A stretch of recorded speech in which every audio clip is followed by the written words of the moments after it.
जय राधा माधव कुंज बिहारी। जय राधा माधव कुंज बिहारी। जय गोपी जन वल्लभ गिरिवरधारी। जय गोपी जन वल्लभ गिरिवरधारी। जय राधा माधव कुंज बिहारी। जय राधा माधव कुंज बिहारी। यशोदानंदन व्रज जन रंजन। यशोदानंदन व्रज जन रंजन।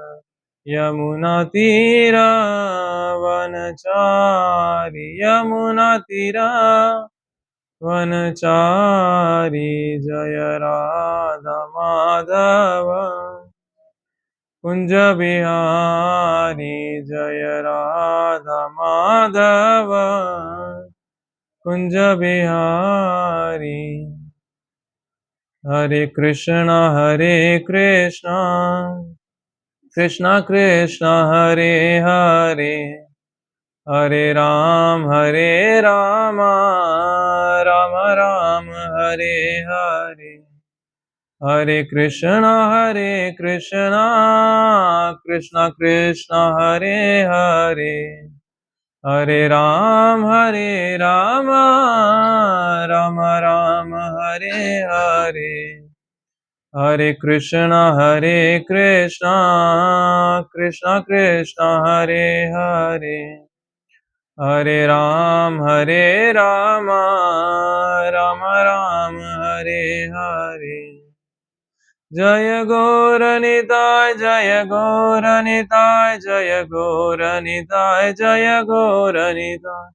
जय गौरनिताय जय गौरनिताय जय गौरनिताय जय गौरनिताय।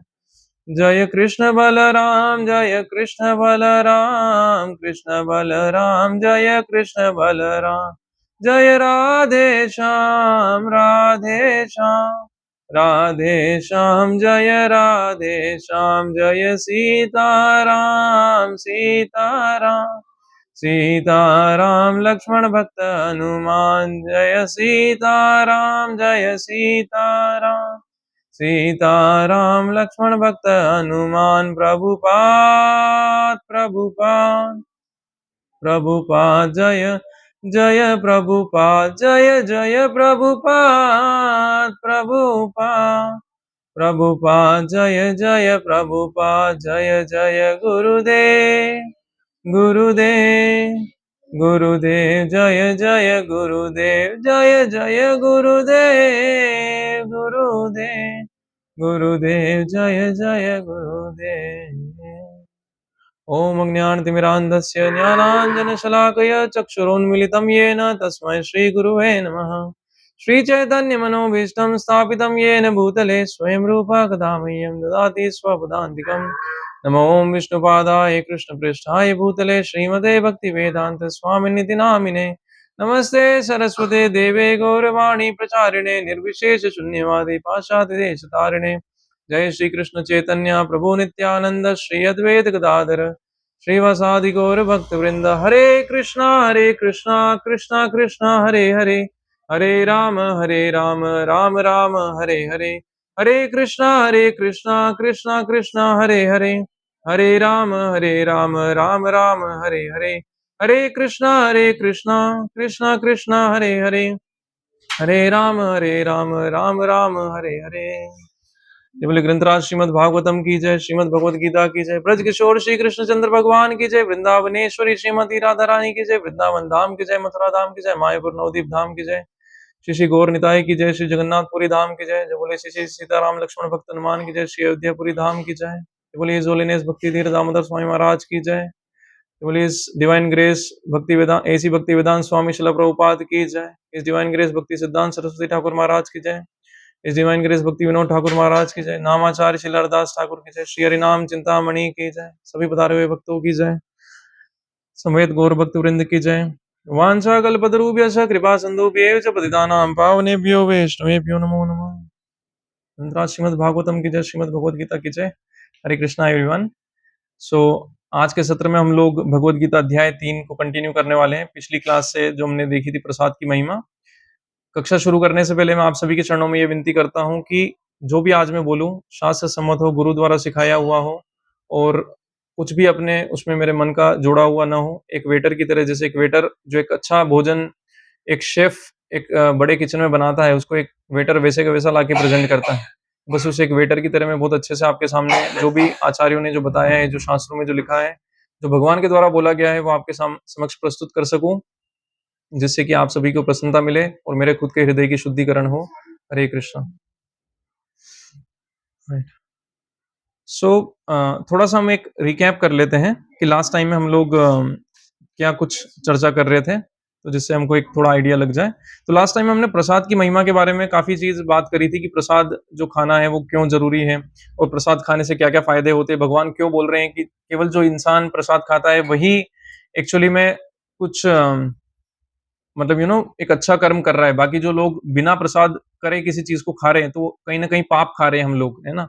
बचपन से हम लोग को कभी किसी ने सिखाया नहीं, पुराने जो हमारे लोग करते थे उन सबको हम लोग भूल गए और उन चीजों को हमने छोड़ दिया बीच में करना, तो जिसकी वजह से हम लोग उसकी इंपॉर्टेंस समझना भूल गए और हम क्या सोचने लग गए कि प्रसाद खाना बस एक, हाँ ठीक है, जिसकी मर्जी हो कर लो, टाइम मिल रहा है कर लो, नहीं टाइम मिल रहा है मत करो, राइट। जो अध्याय 3 हम लोग डिस्कस कर रहे हैं कर्म योग, ठीक है, उसके नाम में ही आ रहा है कर्म, ठीक है। किस तरीके से हमको कर्म करना है, किस तरीके से हमको इस जीवन को जीना है, क्या-क्या चीज़ें हमको करनी चाहिए, क्या-क्या नहीं करनी चाहिए, भगवान बहुत डिटेल में इसमें समझाते हैं। अध्याय 2 के बाद में जो पहला योग भगवान ने जो लिया है वो कर्म योग, क्योंकि अर्जुन कन्फ्यूज़्ड है कि उसका कर्म क्या है, उसको अभी क्या करना चाहिए, युद्ध करना चाहिए, नहीं करना चाहिए, क्या करना चाहिए, राइट? तो भगवान भले ही अध्याय 2 में उन्होंने आत्मा, परमात्मा और सब कुछ थोड़ा-थोड़ा डिस्कस कर दिया, कृष्ण भावना में कैसे कर्म करना चाहिए, भगवान की भावना में कैसे काम करना चाहिए। लेकिन उसके साथ-साथ में भगवान ने अब वो डिटेल में समझाना शुरू कर रहे थे तीसरे अध्याय से, जिसमें उन्होंने अभी तक प्रसाद के बारे में बताया कि किस तरीके से हमको देवताओं को अर्पण करना ज़रूरी है। अगर कोई इंसान भगवान की, परम भगवान की भक्ति नहीं कर रहा है, तो उसके लिए देवताओं के लिए सभी चीज़ें अर्पित करना बहुत ज़्यादा ज़रूरी है, अदरवाइज़ उनको जो है उसके कॉन्सिक्वेंसेस थोड़े बहुत लगते हैं, जो कि उनको फिर झेलने पड़ते हैं, जिससे दुःख आते हैं, कष्ट आते हैं, ये सारी चीज़ें होती हैं। तो इसलिए भगवान इसमें अब क्लैरिटी में आगे बढ़ते-बढ़ते हम 16th श्लोक से आज ये करने वाले हैं। 16 श्लोक से 16वें श्लोक से हम लोग देखने वाले हैं, ठीक है। 16वां श्लोक भगवत गीता अध्याय 3 कर्मयोग, ठीक है। तो 16 श्लोक में भगवान बोलते हैं, एवं प्रवर्तितं चक्रम नानुवर्तयति यः अघायुरि इंद्रियारामो मोघम पार्थ सजीवति।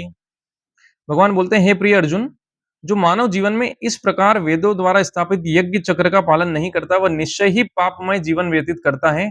ऐसा व्यक्ति केवल इंद्रियों की तुष्टि के लिए व्यर्थ ही जीवित रहता है। मतलब इंद्रियों की तुष्टि के लिए व्यर्थ ही जीवित रहता है। भगवान क्या बोल रहे हैं? व्यर्थ में ही जीवन जी रहे हैं। मतलब भगवान इंद्रियों की तुष्टि यानी कि हमारी जो सेंसेस है, जो हमारी इंद्रियां हैं, है ना, जितनी भी हमारी शरीर की इंद्रियां हैं, जिनको हम संतुष्टि के लिए क्या कुछ अच्छा देखना, कुछ अच्छा खाना, कुछ अच्छा करना, कुछ अच्छा सोचना, मतलब ये सारी चीजों के लिए हम लोग जो जीवन भर लगे रहते हैं, भगवान उसको क्या बोल रहे हैं कि यदि कोई इंसान इनको करता है बिना बिना वेदों को फॉलो करे हुए, बिना वेदों का अनुसरण करते हुए अगर कोई इनको करता है, तो वो व्यर्थ में ही जीवन जी रहा है। क्यों? क्योंकि कर्म बंधन और बढ़ जाएंगे आपके। जितने एक समय में जो भी आपका जीवन है, 30, 40, 50 साल, जो भी जीवन हम लोग जीने वाले हैं, 60, 70, 80 साल, उसमें हम लोग इतने कर्म कर चुके होंगे कि हम लोग इतने बुरी तरीके से फंस जाएंगे कि अनंत जन्म तक फिर वो उनको करते रहो, फिर उन कर्मों को भोगने के लिए आओ, फिर से नए कर्म होंगे, फिर से कुछ होगा। तो ये जो हमको मौका मिलता है, भगवान जो भगवत गीता सुनने का हमको मौका देते हैं, उनका नाम जप करने का मौका देते हैं, ये है ही इसलिए कि हम लोग इस चक्र से निकल सकें। इस जो ये जो चक्कर है जिसमें हम बार-बार फँसे हुए हैं, क्योंकि हम लोग क्या है अ, यहाँ पर सुख ढूँढ रहे हैं। सबसे बड़ा भ्रम अगर इस जगत का कुछ है तो वो है धरती पर सुख ढूँढना, जिसको खुद भगवान बोल रहे हैं दुखालय म शाश्वतम। तो जिस चीज़ को भगवान ने दुखालय म शाश्वतम बोला, अगर हम उसमें सुख ढूँढ रहे हैं तो कैसे मिलेगा? तो भगवान उसके लिए क्या बोल रहे हैं, फिर से मैं इसका तात्पर्य मतलब इसका अनुवाद आपको पढ़ के सुनाता हूँ। हे प्रिय अर्जुन, जो मानव जीवन में इस प्रकार वेदों द्वारा स्थापित यज्ञ चक्र का पालन नहीं करता, वह निश्चय ही पापमय जीवन व्यतीत करता है। ऐसा व्यक्ति केवल इंद्रियों की तुष्टि के लिए व्यर्थ ही जीवित रहता है। ठीक है? अब प्रभुपाद जी तात्पर्य में क्या बोलते हैं इसमें आगे, इस श्लोक में भगवान ने कठोर परिश्रम करो और इंद्रिय तृप्ति का आनंद लो इस संसारिक विचारधारा का तिरस्कार किया है। इंग्लिश में बोला जाता है work hard and party harder, है ना? कि कठोर परिश्रम करो और जो पार्टी करो वो उससे भी ज्यादा तगड़ी करो फिर। लेकिन इसका भगवान ने तिरस्कार किया, ठीक है? तो भगवान ये नहीं बोल रहे कि ये चीज करना ठीक है कि खूब मेहनत करो, मतलब काम में भी कोई कमी मत छोड़ो और फिर एंजॉय करने में भी कुछ कमी मत छोड़ो। ये भगवान ने बिल्कुल यहाँ पे गलत बताया कि इंद्रियों के लिए अगर कोई जीवन जी रहा है तो सही जीवन नहीं है, ठीक है? आगे भगवान क्या बोलते हैं, मतलब प्रभुपाद जी तात्पर्य में क्या लिखते हैं, अतः जो लोग इस संसार में भोग करना चाहते हैं उन्हें उपयुक्त उपयुक्त यज्ञ चक्र का अनुसरण करना परम आवश्यक है। जो आदमी अगर चाहता भी है इंद्रियों का भोग करना और आप भगवान की भक्ति नहीं कर रहे हो तो फिर आपको ये सब करना पड़ेगा, जो भी यज्ञ अनुष्ठान ये सब कुछ जो बताए जाते हैं कि इनको ये भोग लगाओ, इंद्र को ये करो, वरुण देवता की ये पूजा करो, आंवला में पीपल में जो जो भी जितने भी नियम कायदे बहुत होते हैं, मतलब आज तो हम लोग लिस्ट भी नहीं कर सकते, इतने किए जाते थे पहले। पहले के लोग करते थे ये सब, लेकिन अब तो हम सब लोग भूल गए कि साल भर में एक बार ये यज्ञ होना जरूरी है, वो हवन होना जरूरी है। ये सारी चीजें हम लोग तो कर नहीं पाते अच्छे से। न ब्राह्मण शुद्ध बचे हैं आजकल और न जो है उनको वैदिक मंत्रों का पूरा प्रॉपर ज्ञान है या सही से उच्चारण भी नहीं कर पाते हैं, ठीक है? और शुद्धता के बिना ये चीजें संपन्न नहीं होती है। अगर कोई इंसान शुद्ध नहीं है तो वैदिक मंत्रों का ये जो है उसका कुछ उसको फल लाभ नहीं मिलने वाला है। उसको मिलेगा तो भी बहुत थोड़ा सा मिलेगा जिससे उसका काम नहीं चलेगा। तो इसलिए कलयुग में बताया जाता है कि नाम जप से ही आपको, हरिनाम संकीर्तन से ही सारी चीजों को करना होता है। आगे प्रभुपाद जी तात्पर्य में लिखते हैं, इन योगियों या ठीक है, प्रकृति के नियमानुसार यह मानव शरीर विशेष रूप से आत्म साक्षात्कार के लिए मिला है, जिसे कर्म योग, ज्ञान योग या भक्ति योग में से किसी एक विधि से प्राप्त किया जा सकता है। इन योगियों के लिए यज्ञ संपन्न करने की कोई आवश्यकता नहीं रहती क्योंकि ये पाप पुण्य से परे हो जाते हैं। किंतु जो लोग इंद्रिय तृप्ति में जुटे हुए हैं उन्हें पूर्वोक्त यज्ञ चक्र के द्वारा शुद्धिकरण की आवश्यकता रहती है। यानी जो भगवान ने यज्ञ चक्र का बोला कि सभी देवताओं के लिए आपको जो यज्ञ वगैरह सब करने पड़ते हैं, उसकी आवश्यकता रहती है। किसको आवश्यकता रहती है? जो कि इंसान भगवान की भक्ति में, मतलब जो योगा की हमने एक बार डेफिनेशन भी बताई थी, योग का मतलब ही होता है भगवान से जोड़ना। लोग उसको नॉर्मल जो जिम्नास्टिक्स या अभी जो ये स्ट्रेचिंग और ये सब समझते हैं, ये एक्चुअली में योगा नहीं है। ये केवल उसकी एक पद्धति है, बट ये एक्चुअल में योगा नहीं है। जो योगा होता है वो भगवान से जोड़ने के लिए अगर इंसान को प्रेरित प्रेरित किया जाए, वो धीरे धीरे उस डायरेक्शन में बढ़े, तो उसको योग बोलते हैं। तो कर्म योग की जैसे बात हम कर रहे हैं, तो इसमें भी भगवान सिखा देंगे कि कर्म के थ्रू कैसे हम लोग भगवान से कनेक्ट हो सकते हैं, सारे पापों से मुक्ति पा सकते हैं और आगे भी हमारा जो है जीवन अच्छा चलेगा उससे, ठीक है? तो इसका मैं आपको एक थोड़ा-सा समझाना चाहता हूँ, ठीक है? कि जैसे कि हम लोग बात कर रहे हैं, भगवान बोल रहे हैं कि अ, यस, कि जब कोई इंसान यज्ञ भी करता है, ठीक है? तो यज्ञ करने का एक बार देखते हैं कि भगवान ने अगर वेदों में लिखा है कि यज्ञ करो, अगर आप इंद्रिय भोग भी करना चाहते हो तो यज्ञ करो। तो मतलब क्या है, समझ नहीं आ रहा है कि भगवान इंद्रिय भोग की बात क्यों लिख रहे हैं? जब नहीं ही करने देना है तो मना ही कर दो, कि मत ही करो इंद्रिय भोग, बिल्कुल साफ मना कर दो। लेकिन वो भगवान क्यों लिख रहे हैं? तो जैसे बोलते हैं ना कि जब कोई बच्चा क्लास में कम नंबर लेके आता है, ठीक है? तो टीचर उसके लिए एक्स्ट्रा क्लास भी लगाता है ना? केवल उसी के लिए लगाता है जिसको ज़रूरत है। उनको पता है यार ये बच्चे बार-बार फेल हो रहे हैं तो इनके लिए एक्स्ट्रा क्लास लगाते हैं, ठीक है?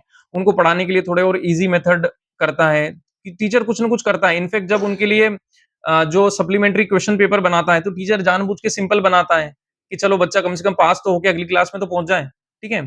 तो भगवान भी जो जीवात्माएँ इंद्रिय भोग से बहुत ज़्यादा जकड़ी हुई है, मतलब इस दुनिया में आप उनको बोल दो कि भोग छोड़ना है तो वो कहेंगे नहीं, हम पूरा हर चीज़ छोड़ सकते हैं पर भोग नहीं छोड़ सकते। तो अगर कोई इंसान इस तरीके से सोच रखता है, तो फिर उनका क्या होगा? उनका तो उद्धार हो नहीं पाएगा। तो भगवान उनके लिए बताते हैं कि उन लोगों को यज्ञ करना ज़रूरी है, ठीक है? तुम्हें पता है यज्ञ करने से, जब आपको यज्ञ आप रेगुलरली करते रहते हो, जब हम यज्ञ रेगुलरली करते रहते हैं, तो यज्ञ करने से क्या होता है कि आप देखोगे यज्ञ और हवन में बहुत सी बार ऐसे मंत्र होते हैं जो कि विष्णु को अर्पित होते हैं, है ना? अंत में तो सारे यज्ञ के जो परम भोक्ता हैं वो भगवान विष्णु ही हैं, राइट?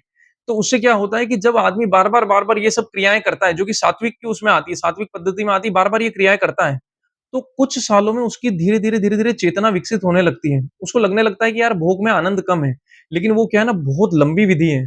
जैसे यज्ञ को कौन से युग में भगवान ने यज्ञ को बताया गया? भगवान ने यज्ञ को बताया त्रेता युग में। त्रेता युग में 10,000 साल उम्र हुआ करती थी, जब राम भगवान हुए थे। 10,000 साल इंसान की उम्र थी, तो इतने साल तो वो खूब यज्ञ करता था, खूब यज्ञ करता था, धीरे-धीरे उसका शुद्धिकरण हो जाया करता था। लेकिन कलयुग में हमारे पास तो समय भी नहीं है, राइट?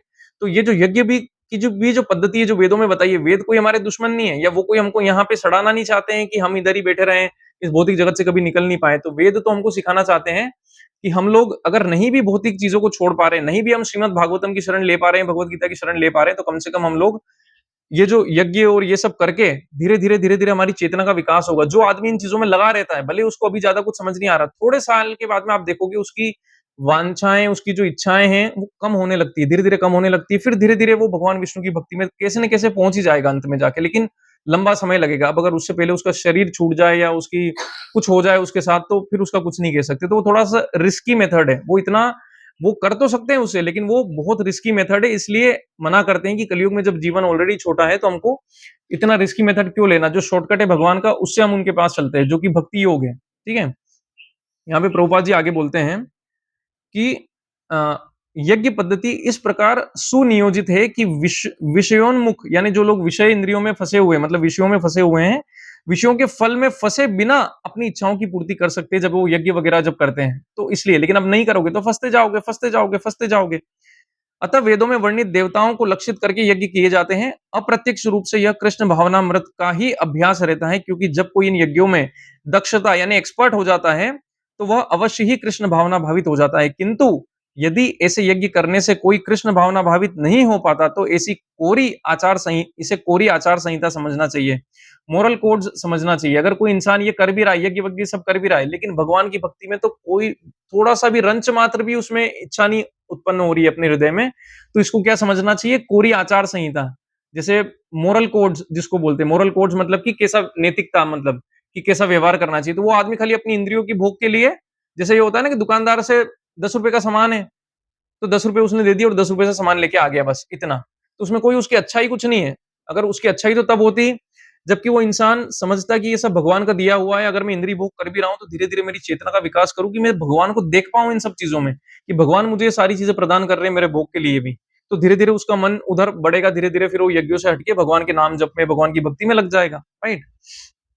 तो अम यहाँ पे प्रभुपाद जी बोलते हैं कि मनुष्य को चाहिए कि वे आचार संहिता तक ही अपनी प्रगति को सीमित न करें, अपितु उसे पार करके कृष्ण भावनामृत को प्राप्त हो। यानी कि इवेंचुअल गोल तो वो है। शुरुआत आदमी की यहाँ हो सकती है यज्ञ अनुष्ठानों और इन सब से। देखो हमने लास्ट क्लास में इसको बोला था, एक बार मैं फिर से दोहरा देता हूँ कि बहुत सी संस्थाएं इस संसार में चल रही है ना? जो कि आध्यात्मिक संस्थाओं की बात कर रहा हूँ मैं। बहुत सी आध्यात्मिक आध्यात्मिक संस्थाएं इस संसार में चल रही है। वो जो आध्यात्मिक संस्थाएं चल रही है ना, हर संस्था आपको भगवान तक नहीं पहुंचा सकती। लेकिन लेकिन जो मेजॉरिटी ऑफ द संस्थाएँ, जो अच्छी संस्थाएँ, जो कि कुछ उल्टा-सीधे चीज़ों में नहीं इंसानों को लगाती, नशे-गांजे में या मांस वगैरह में नहीं लगाती, मदिरा में नहीं लगाती, जब जब इन सब चीज़ों में नहीं लगाती वो संस्थाएँ, वो धीरे-धीरे आपकी चेतना का थोड़ा बहुत तो विकास करती हैं। ऑफ कोर्स उनसे आप नहीं भगवान तक पहुँच सकते, लेकिन थोड़ा विकास जैसे ये यज्ञ वगैरह से, वेदों के अनुष्ठानों से होता है ना, जब तक परफेक्ट तरीके से वैष्णव संप्रदाय में जिस तरीके से सिखाया जाता है, उस तरीके से भक्ति नहीं की जाती, भगवान के पास पहुँचने का और कोई मार्ग नहीं है। भगवान भगवत गीता में बहुत बोल्डली ये बात बोलते हैं कि गुरु के थ्रू ही कोई मेरे पास तक आ सकता है, और वो भी कौन-सा परंपरागत सिस्टम जिसमें कि जो गुरु थे, उनके गुरु थे, उनके गुरु थे, उनके गुरु थे और अंत में उनके गुरु कौन थे? साक्षात भगवान श्री कृष्ण, या फिर जो 4 जो संप्रदाय के थे, वो मतलब वो सारे जो भी महाजन हैं, वो सभी लोग, राइट? तो भगवान वो सारा बताते हैं। तो इसलिए ये जो संस्थाएँ हैं, इनमें किसी इंसान की आध्यात्मिक में शुरुआत ज़रूर हो सकती है। जैसे कि बहुत से लोग ऐसे होते हैं जो कि आध्यात्मिक शुरुआत अपनी किसी और संस्था से करते हैं। लेकिन जब उनको समझ में आ जाता है कि यार मैं इतने साल से इस संस्था को फॉलो कर रहा हूँ, इतने साल से ये जो बता रहे हैं सब कुछ कर रहा हूँ, लेकिन शांति नहीं मिल रही है, लेकिन मुझे आगे नहीं बढ़ पा रहा हूँ, मेरी अध्यात्म की गति कुछ हो ही नहीं पा रही है, भगवान में अभी भी मेरी, क्योंकि वो बात है ना कि आप 10 रुपए में 1000 रुपए का मजा नहीं ले सकते। अगर आपको 1000 रुपए की कोई चीज का आनंद लेना है तो 1000 रुपए खर्च भी करने पड़ेंगे, ठीक है? लेकिन 10 रुपए, 20 रुपए, 100 रुपए खर्च करके थोड़ा बहुत आइडिया लगाया जा सकता है कि किस डायरेक्शन में हम लोग बढ़ रहे हैं। थोड़ा-थोड़ा हमारी चेतना को विकसित किया जा सकता है कि हम लोग जो हाईएस्ट लेवल की चीज़ है, उसको समझ पाएँ, ठीक है? जब इंसान को समझ में आ जाए कि मैं जहाँ पर हूँ, यहाँ पर ज़्यादा प्रगति नहीं नहीं हो रही है मेरी, और जो जिनको मैं आस-पास देख रहा हूँ, उनकी भी कोई प्रगति नहीं हो रही है। या जो इस संस्था में जो सबसे टॉप मोस्ट लोग हैं, उनमें भी कुछ ना कुछ मतलब ये जो गलतियाँ हैं, बहुत-बहुत गलतियाँ भगवान आगे और क्लियर करने वाले हैं, कि क्या-क्या हमको देखना चाहिए, जिसको हम लोग गुरु बनाएँ, जो भी हमारे गुरु बने, क्या-क्या हमको देखना चाहिए, बहुत स्ट्रिक्टली भगवान बोलने वाले हैं, ठीक है? तो ये जो 17वाँ श्लोक है, बहुत ही इंपॉर्टेंट श्लोक है, मैं आपको पढ़ के सुनाता हूँ।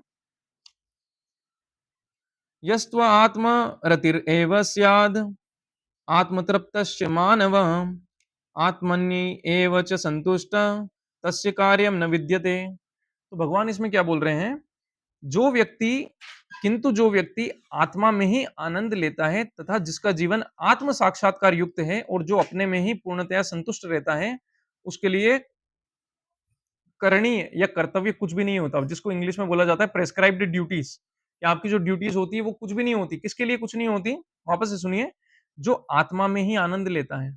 सेकंड चीज, जिसका जीवन आत्म साक्षात्कार, मतलब वो सेल्फ रियलाइजेशन की तरफ बढ़ चुका है आदमी, आत्म साक्षात्कार करना चाहता है। अब उसको ये भौतिक चीजों से कम मतलब है, वो देखना चाहता है कि मेरा जीवन हुआ क्यों, मैं कहाँ से टपका, क्या हुआ क्या नहीं हुआ, राइट। जैसे कि बहुत से धर्मों में जो है पुनर्जन्म का कोई कोई किस्सा नहीं रहता। पुनर्जन्म वो भगवान में तो मानते हैं, बोलते भगवान है भी सही, लेकिन पुनर्जन्म में विश्वास नहीं करते। आप मुझे बताइए, अगर भगवान का अस्तित्व है तो पुनर्जन्म का अस्तित्व कैसे नहीं है?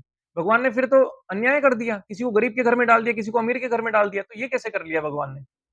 पुनर्जन्म है, हमारे कर्म है, उन्हीं के अनुसार हमको डाला। तो इसीलिए बोला जाता है कि वैदिक फिलोसॉफी जो है, या वैदिक जो हमारा फिलोसॉफी को क्या बोलते हैं, जो भी मतलब वैदिक जो हमारा ये ज्ञान है, ये सबसे टॉप मोस्ट है। इसके ऊपर कुछ भी नहीं है, क्योंकि ये डायरेक्ट भगवान से आता है, राइट। और जहां दूसरी जगहों पे थोड़ा बहुत बताया जाता है, भगवान के बारे में बताया जाता है, सिखाया जाता है, वो धीरे धीरे आपकी चेतना तो विकसित कर देंगे, लेकिन एक समय के बाद में आपको भगवान को जानना ही पड़ेगा। अगर आपको सच में भगवान के धाम जाना है और इस चक्कर से मुक्त होना है, तो फिर आपको उन चीजों को समझना पड़ेगा, राइट। और जैसे वो लोग क्या ज्यादा से ज्यादा क्या बता पाते हैं, वो लोग ज्यादा से ज्यादा जन्नत में जाने के लिए, या आप जो स्वर्ग में चले जाओ, या हेवन में चले जाओ, ये सब बता पाते हैं। उसके आगे हेवन, स्वर्ग, जन्नत, इनसे ज्यादा उनको कुछ भी नहीं पता है कि उसके ऊपर क्या है। जबकि हमारे शास्त्र में, भगवत गीता में भगवान बहुत क्लियरली लिख रहे हैं कि स्वर्ग, जन्नत, हेवन, ये सारी जो चीजें हैं, ये तो भौतिक जगत में आती है, इनका भी बार बार नाश होता है। तो जो इंसान यहाँ पे स्वर्ग की प्राप्ति के लिए कोशिश कर रहा है, वो विफल ही होगी। एक दिन वो स्वर्ग से भी वापस गिर के फिर से जन्म लेगा। तो हमारे वैदिक शास्त्र बता रहे हैं कि इन सब चीजों से ऊपर उठ के भगवान के धाम, वैकुंठ धाम जाओ। भगवान के धाम में जब हम जाएंगे, वैकुंठ में जाएंगे, परम गोलोक में, परम वैकुंठ गोलोक में जाएंगे, तब फिर वहां से कभी आना नहीं पड़ेगा हमको वापस, ठीक है। तो भगवान ये जो श्लोक है 17वां, इसका अर्थ क्या है? किंतु जो व्यक्ति आत्मा में ही आनंद लेता है तथा जीवन जिसका जीवन आत्म साक्षात्कार युक्त है और जो अपने में ही पूर्णतया संतुष्ट रहता है, उसके लिए करणीय कुछ नहीं होता, है ना। जैसे मैं आपको इसका आगे बताता हूँ कि इसको हम थोड़ा समझने की कोशिश करते हैं। बहुत अच्छा श्लोक है। अगर आप इसको अच्छे से समझते हैं तो आपको बहुत मदद मिलने वाली है अपने आध्यात्मिक पथ पे, ठीक है। सबसे पहली बात तो भगवान ने बोली कि आत्मा में ही आनंद लेता है, ठीक है। आत्मा में ही आनंद लेने का मतलब क्या होता है? आत्मा में आनंद लेने का मतलब ये होता है कि आत्मा जो हमारी है ना, भगवान को जिसे बोला जाता है सत चित आनंद विग्रह। सत चित आनंद विग्रह भगवान को बोलते हैं। भगवान की आत्मा में और भगवान के शरीर में कोई अंतर नहीं है। जैसे हमारी आत्मा तो बाल के अग्रभाग के 10,000वें हिस्से के बराबर छोटी सी यहाँ पे बैठी हुई है, हृदय की जगह पे। लेकिन भगवान की कोई आत्मा नहीं है। भगवान आत्मा और शरीर एक ही है। भगवान का शास्त्रों में वर्णन आता है बहुत क्लियरली कि उनके आत्मा में और भगवान में कोई अंतर नहीं है, राइट। तो अगर भगवान आनंदमयी है, भगवान हम जिस छोटे से अणु से बने हैं ना, भगवान उससे उनका पूरा शरीर बना है। तो हम जब भगवान से आए हैं और भगवान इतने विशाल, इतने आनंदमयी, इतने आनंद स्वरूप में है, तो हमारी आत्मा का भी जो स्वरूप है वो क्या है? आनंदमयी स्वरूप है। आनंद अपने आप है आत्मा में। मतलब इसीलिए हमको लगता है ना, जब हम कहीं शांत भरी जगह जाते हैं या कहीं भीड़-भाड़ से निकल के कहीं भी अच्छी जगह चले जाते हैं, भले आप वहाँ कुछ मत देखो, कुछ मत करो, खाली शांति में बैठे रहो, थोड़ा-थोड़ा आनंद अपने आप आने लगता है। अगर किसी इंसान का मन अगर उद्विग्न नहीं है, मन अगर एजिटेटेड नहीं है ज़्यादा, तो उसको एकांत में बैठ के भी आनंद महसूस होने लगता है। वो आनंद आ कहाँ से रहा है? वो आनंद आता है हमारी आत्मा से, राइट? वो आनंद आता है क्योंकि हमारी आत्मा एक्चुअली सच्चिदानंद विग्रह है, भगवान के अंश है ना हम। तो अपने आप ही आनंद आता है। जिस आनंद की प्राप्ति हम लोग डिस्को में नाच-नाच के भी नहीं कर सकते, जिस आनंद की प्राप्ति हम लोग खूब भरपेट स्वादिष्ट भोजन खा के भी नहीं कर सकते, अगर वहाँ कचर-कचर चल रही है, बातचीत हो रही है, टीवी देख रहे हैं, ये कर रहे हैं, वो कर रहे हैं, कुछ मतलब वो आनंद है ही नहीं एक्चुअली में। तो इसीलिए लोग है ना, आपने बहुत बार सुना होगा, "अरे! थोड़ा शांति चाहता हूँ यार मैं, थोड़ा शांति चाहता हूँ यार मैं।" बड़े-बड़े करोड़पति लोग शांति चाहते हैं। अरे! शांति तो फ्री में अवेलेबल है। शांति तो आप अपने खेत पे जाके बैठ जाओ, शांति में आँखें बंद करके वहीं पे शांति मिल जाएगी आपको। तो आप लोग फिर करोड़पति होके फिर क्या किया आपने? आपने ऐसा क्या काम कर लिया? अगर आप भी शांति नहीं मिल रही है आपको और आपको कुछ है, क्योंकि उनको क्या आनंद की खोज कर रहे हैं और वो मिल नहीं रहा है। तो जीवन क्या लगता है? सूखा लगता है। कितनी बातें कर लो, दोस्तों से बातें कर लो, ये कर लो, वो कर लो, खूब खूब अच्छा से अपना काम कर रहे हो, लेकिन शांति तो मिलती ही नहीं है। शांति भी नहीं मिलती है तो आनंद तो फिर भूल ही जाओ। ठीक है? तो भगवान क्या बोल रहे हैं कि वो आदमी पहले तो खुद में आनंदित रहता है वो इंसान, जो सेल्फ रियलाइज्ड, जो एक्चुअली जिसको हिंदी में बोला जाता है सेल्फ रियलाइज जो सोल होता है उसको क्या बोलते हैं?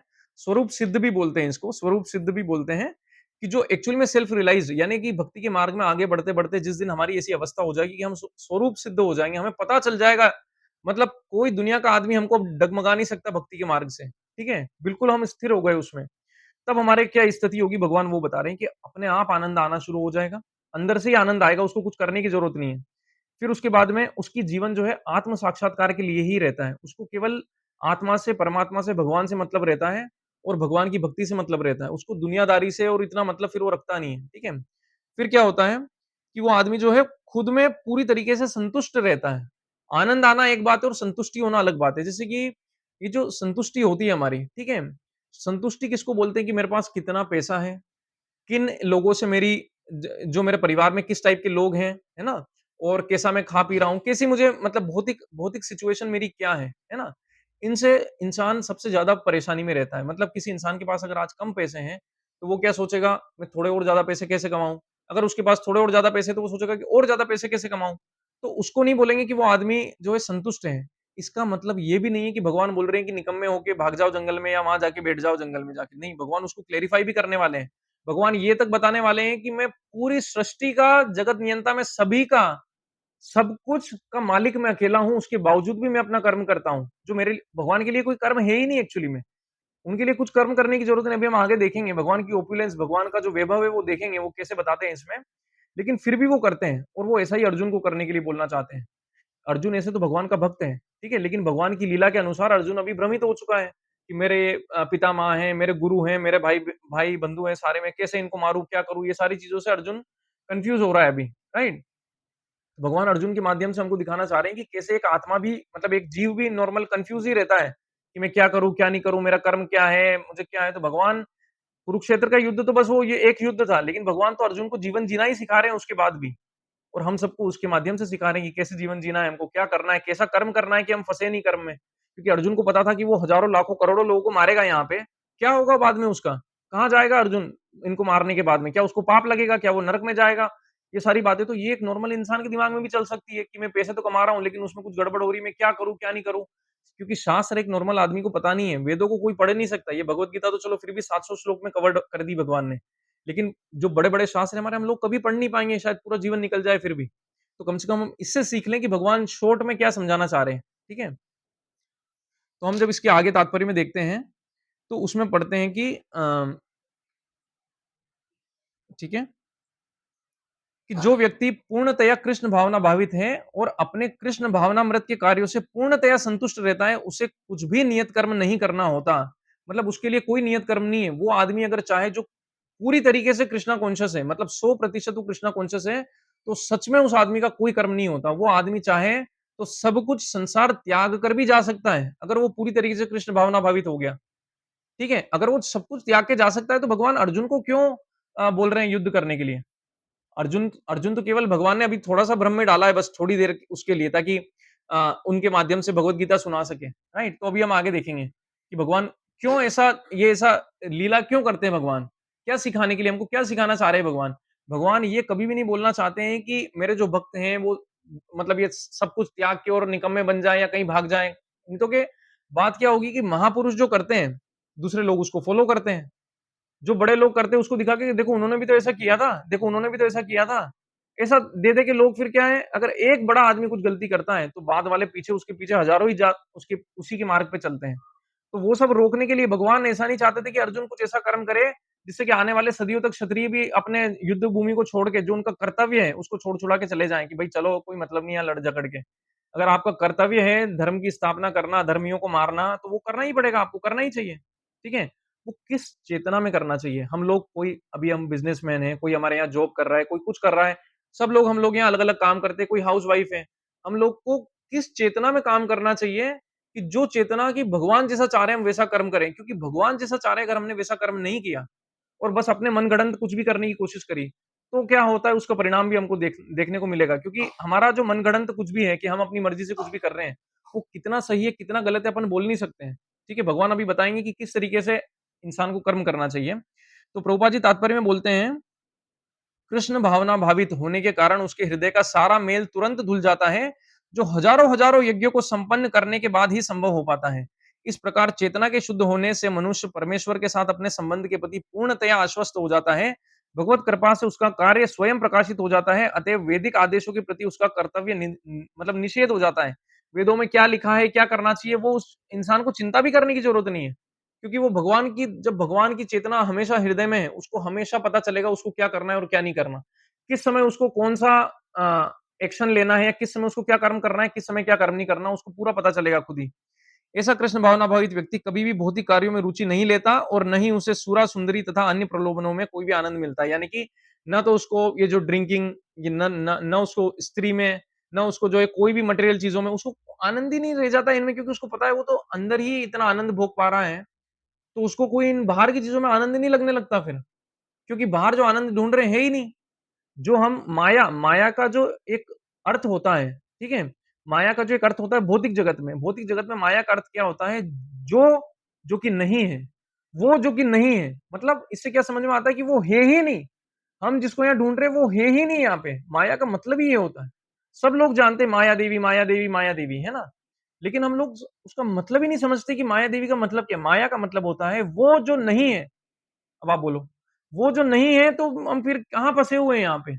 उसको माया बोलते हैं, जो माया का जगत है ये पूरा। हम यहाँ पे जो आनंद ढूँढ रहे हैं, जिसके पीछे हम खूब मेहनत कर रहे हैं, खूब मज़दूरी कर रहे हैं, लेकिन कहीं न कहीं वो कभी मिलने नहीं वाला है, क्योंकि उसी को माया बोलते हैं, राइट? और फिर उसके बाद में तो हम लोग देखते हैं यहाँ पे कि 17वें श्लोक में, 1 सेकंड दीजिए।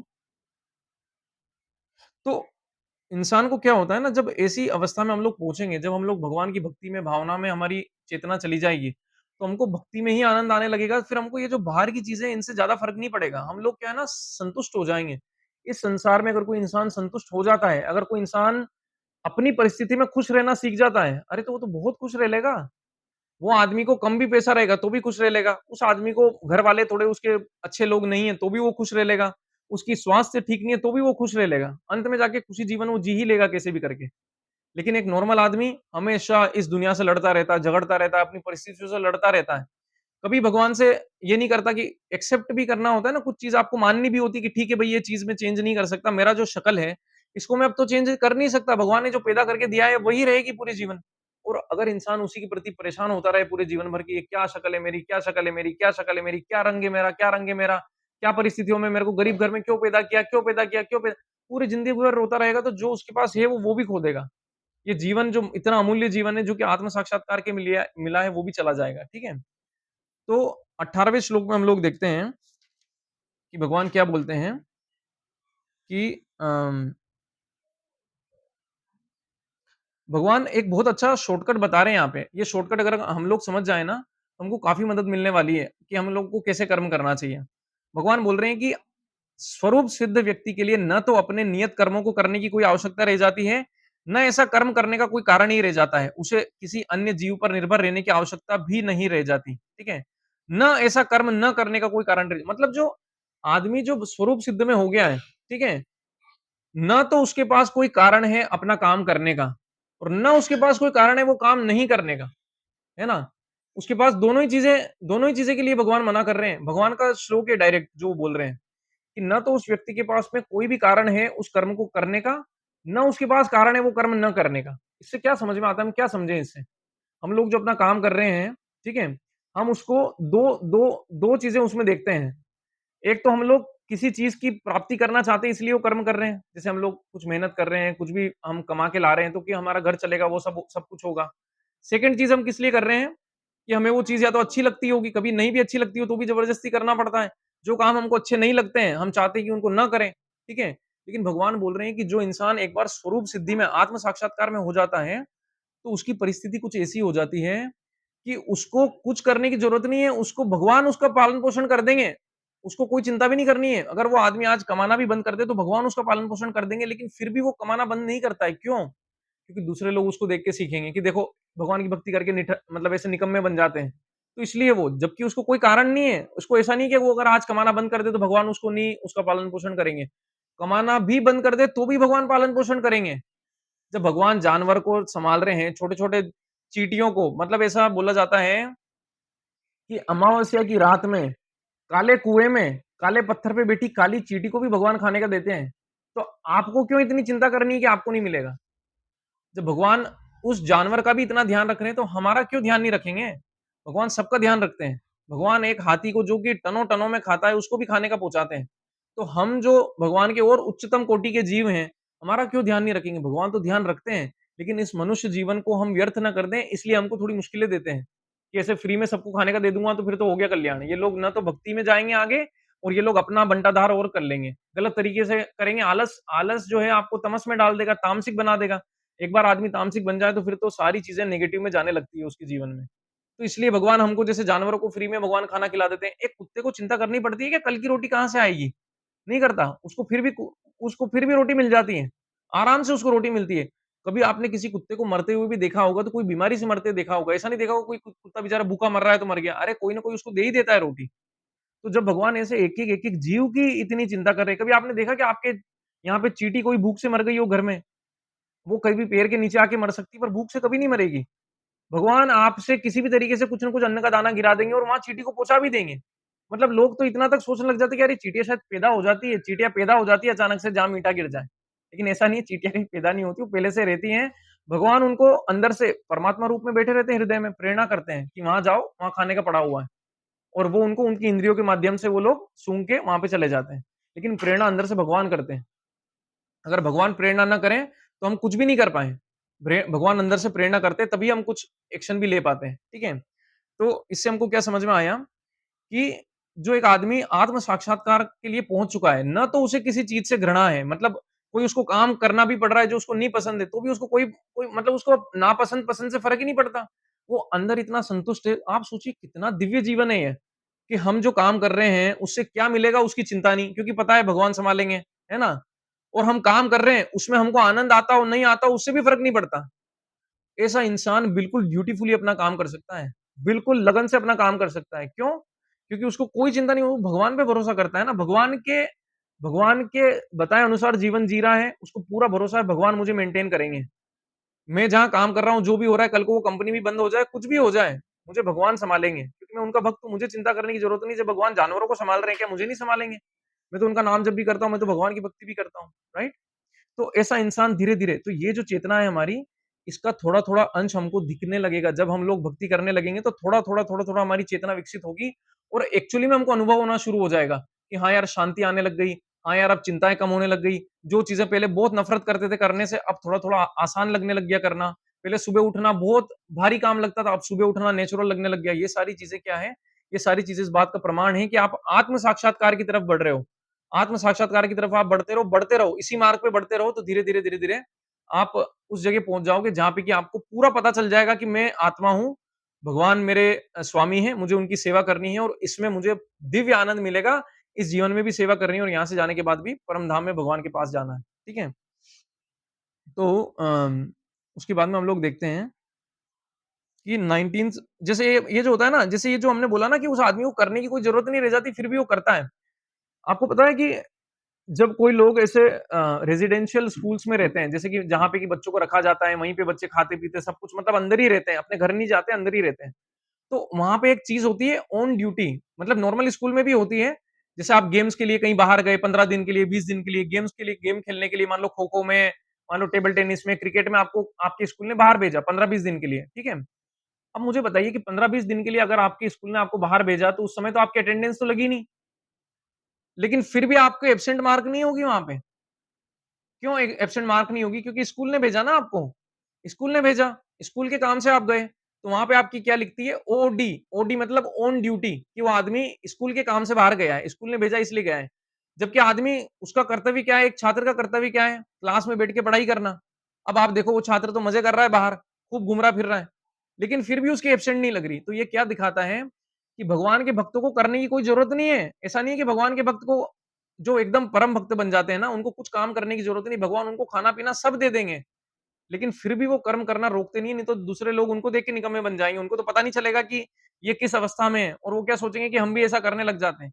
लोग ये नहीं देख पाते हैं कि हम लोग मतलब जो इन साधु संतों को हम लोग देख रहे हैं, ये कितनी तपस्या करके वहाँ तक पहुँचे हैं। कितना इन्होंने इतना बलिदान दिया उसके बाद वो उस अवस्था पे पहुँचे, जहाँ के आज भगवान इनको मेंटेन करते हैं। और हम अगर ये सोचे कि हम भी ये पीले कपड़े धारण कर लेते हैं, हम भी सब काम-धाम छोड़ जाते हैं, हम भी वैसे बन जाएँगे, अरे वैसा नहीं है। फल को पहले पेड़ पर ही पकना होता है, फल को तोड़ के रख दोगे तो वो सड़ जाएगा, पकेगा नहीं।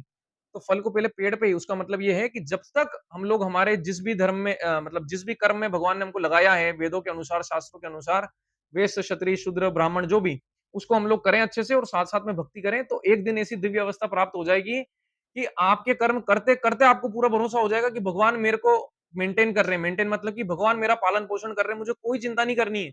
मेरी जॉब आज है, मेरी जॉब कल नहीं है, मुझे आज बीमारी है, मुझे कल बीमारी थी, कल होगी, कोई कोई फ़र्क नहीं पड़ेगा आपको। आप सोचिए कितना सुंदर और कितना आसान जीवन हो जाएगा ऐसे इंसान के लिए। जहाँ एक नॉर्मल आदमी पग-पग पे चिंता करता है, अरे आज ये, कल वो, कल ये नहीं हो जाए, परसों वो नहीं हो जाए, कितनी भयंकर चिंताओं में रहता है ना? तो और वो इंसान जब जब एक एक मैंने एक कहीं पे सुना था एक से कि जैसे-जैसे इंसान की उम्र बढ़ती जाती है और वो लोग जब ये जो फुल बॉडी चेकअप वगैरह कराते रहते हैं। अब आप बताइए कि उम्र जब आपकी बढ़ रही है धीरे-धीरे, है ना? उम्र आपकी बढ़ रही है तो बॉडी में कुछ ना कुछ तो चीज़ों की कमी होगी। लेकिन फुल बॉडी चेकअप कराने में पता चलता है, अरे ये भी कम हो गया, अरे वो विटामिन कम हो गया, अरे ये कम हो गया, वो हो गया, वो हो गया। आदमी उस चिंता के उसमें और ज़्यादा बीमार होने लग जाता है। जो बॉडी के एसेंशियल विटामिन है, जो कि मतलब बहुत ज़्यादा ज़रूरी तत्व होने चाहिए शरीर में, उनके अलावा भी चीज़ों की चिंता होने लग जाती है हमको, कि अरे ये भी कम हो गया, वो भी कम हो गया। तो इंसान ऐसी-ऐसी चीज़ों से परेशान हो सकता है कि हम सोच भी नहीं सकते हैं।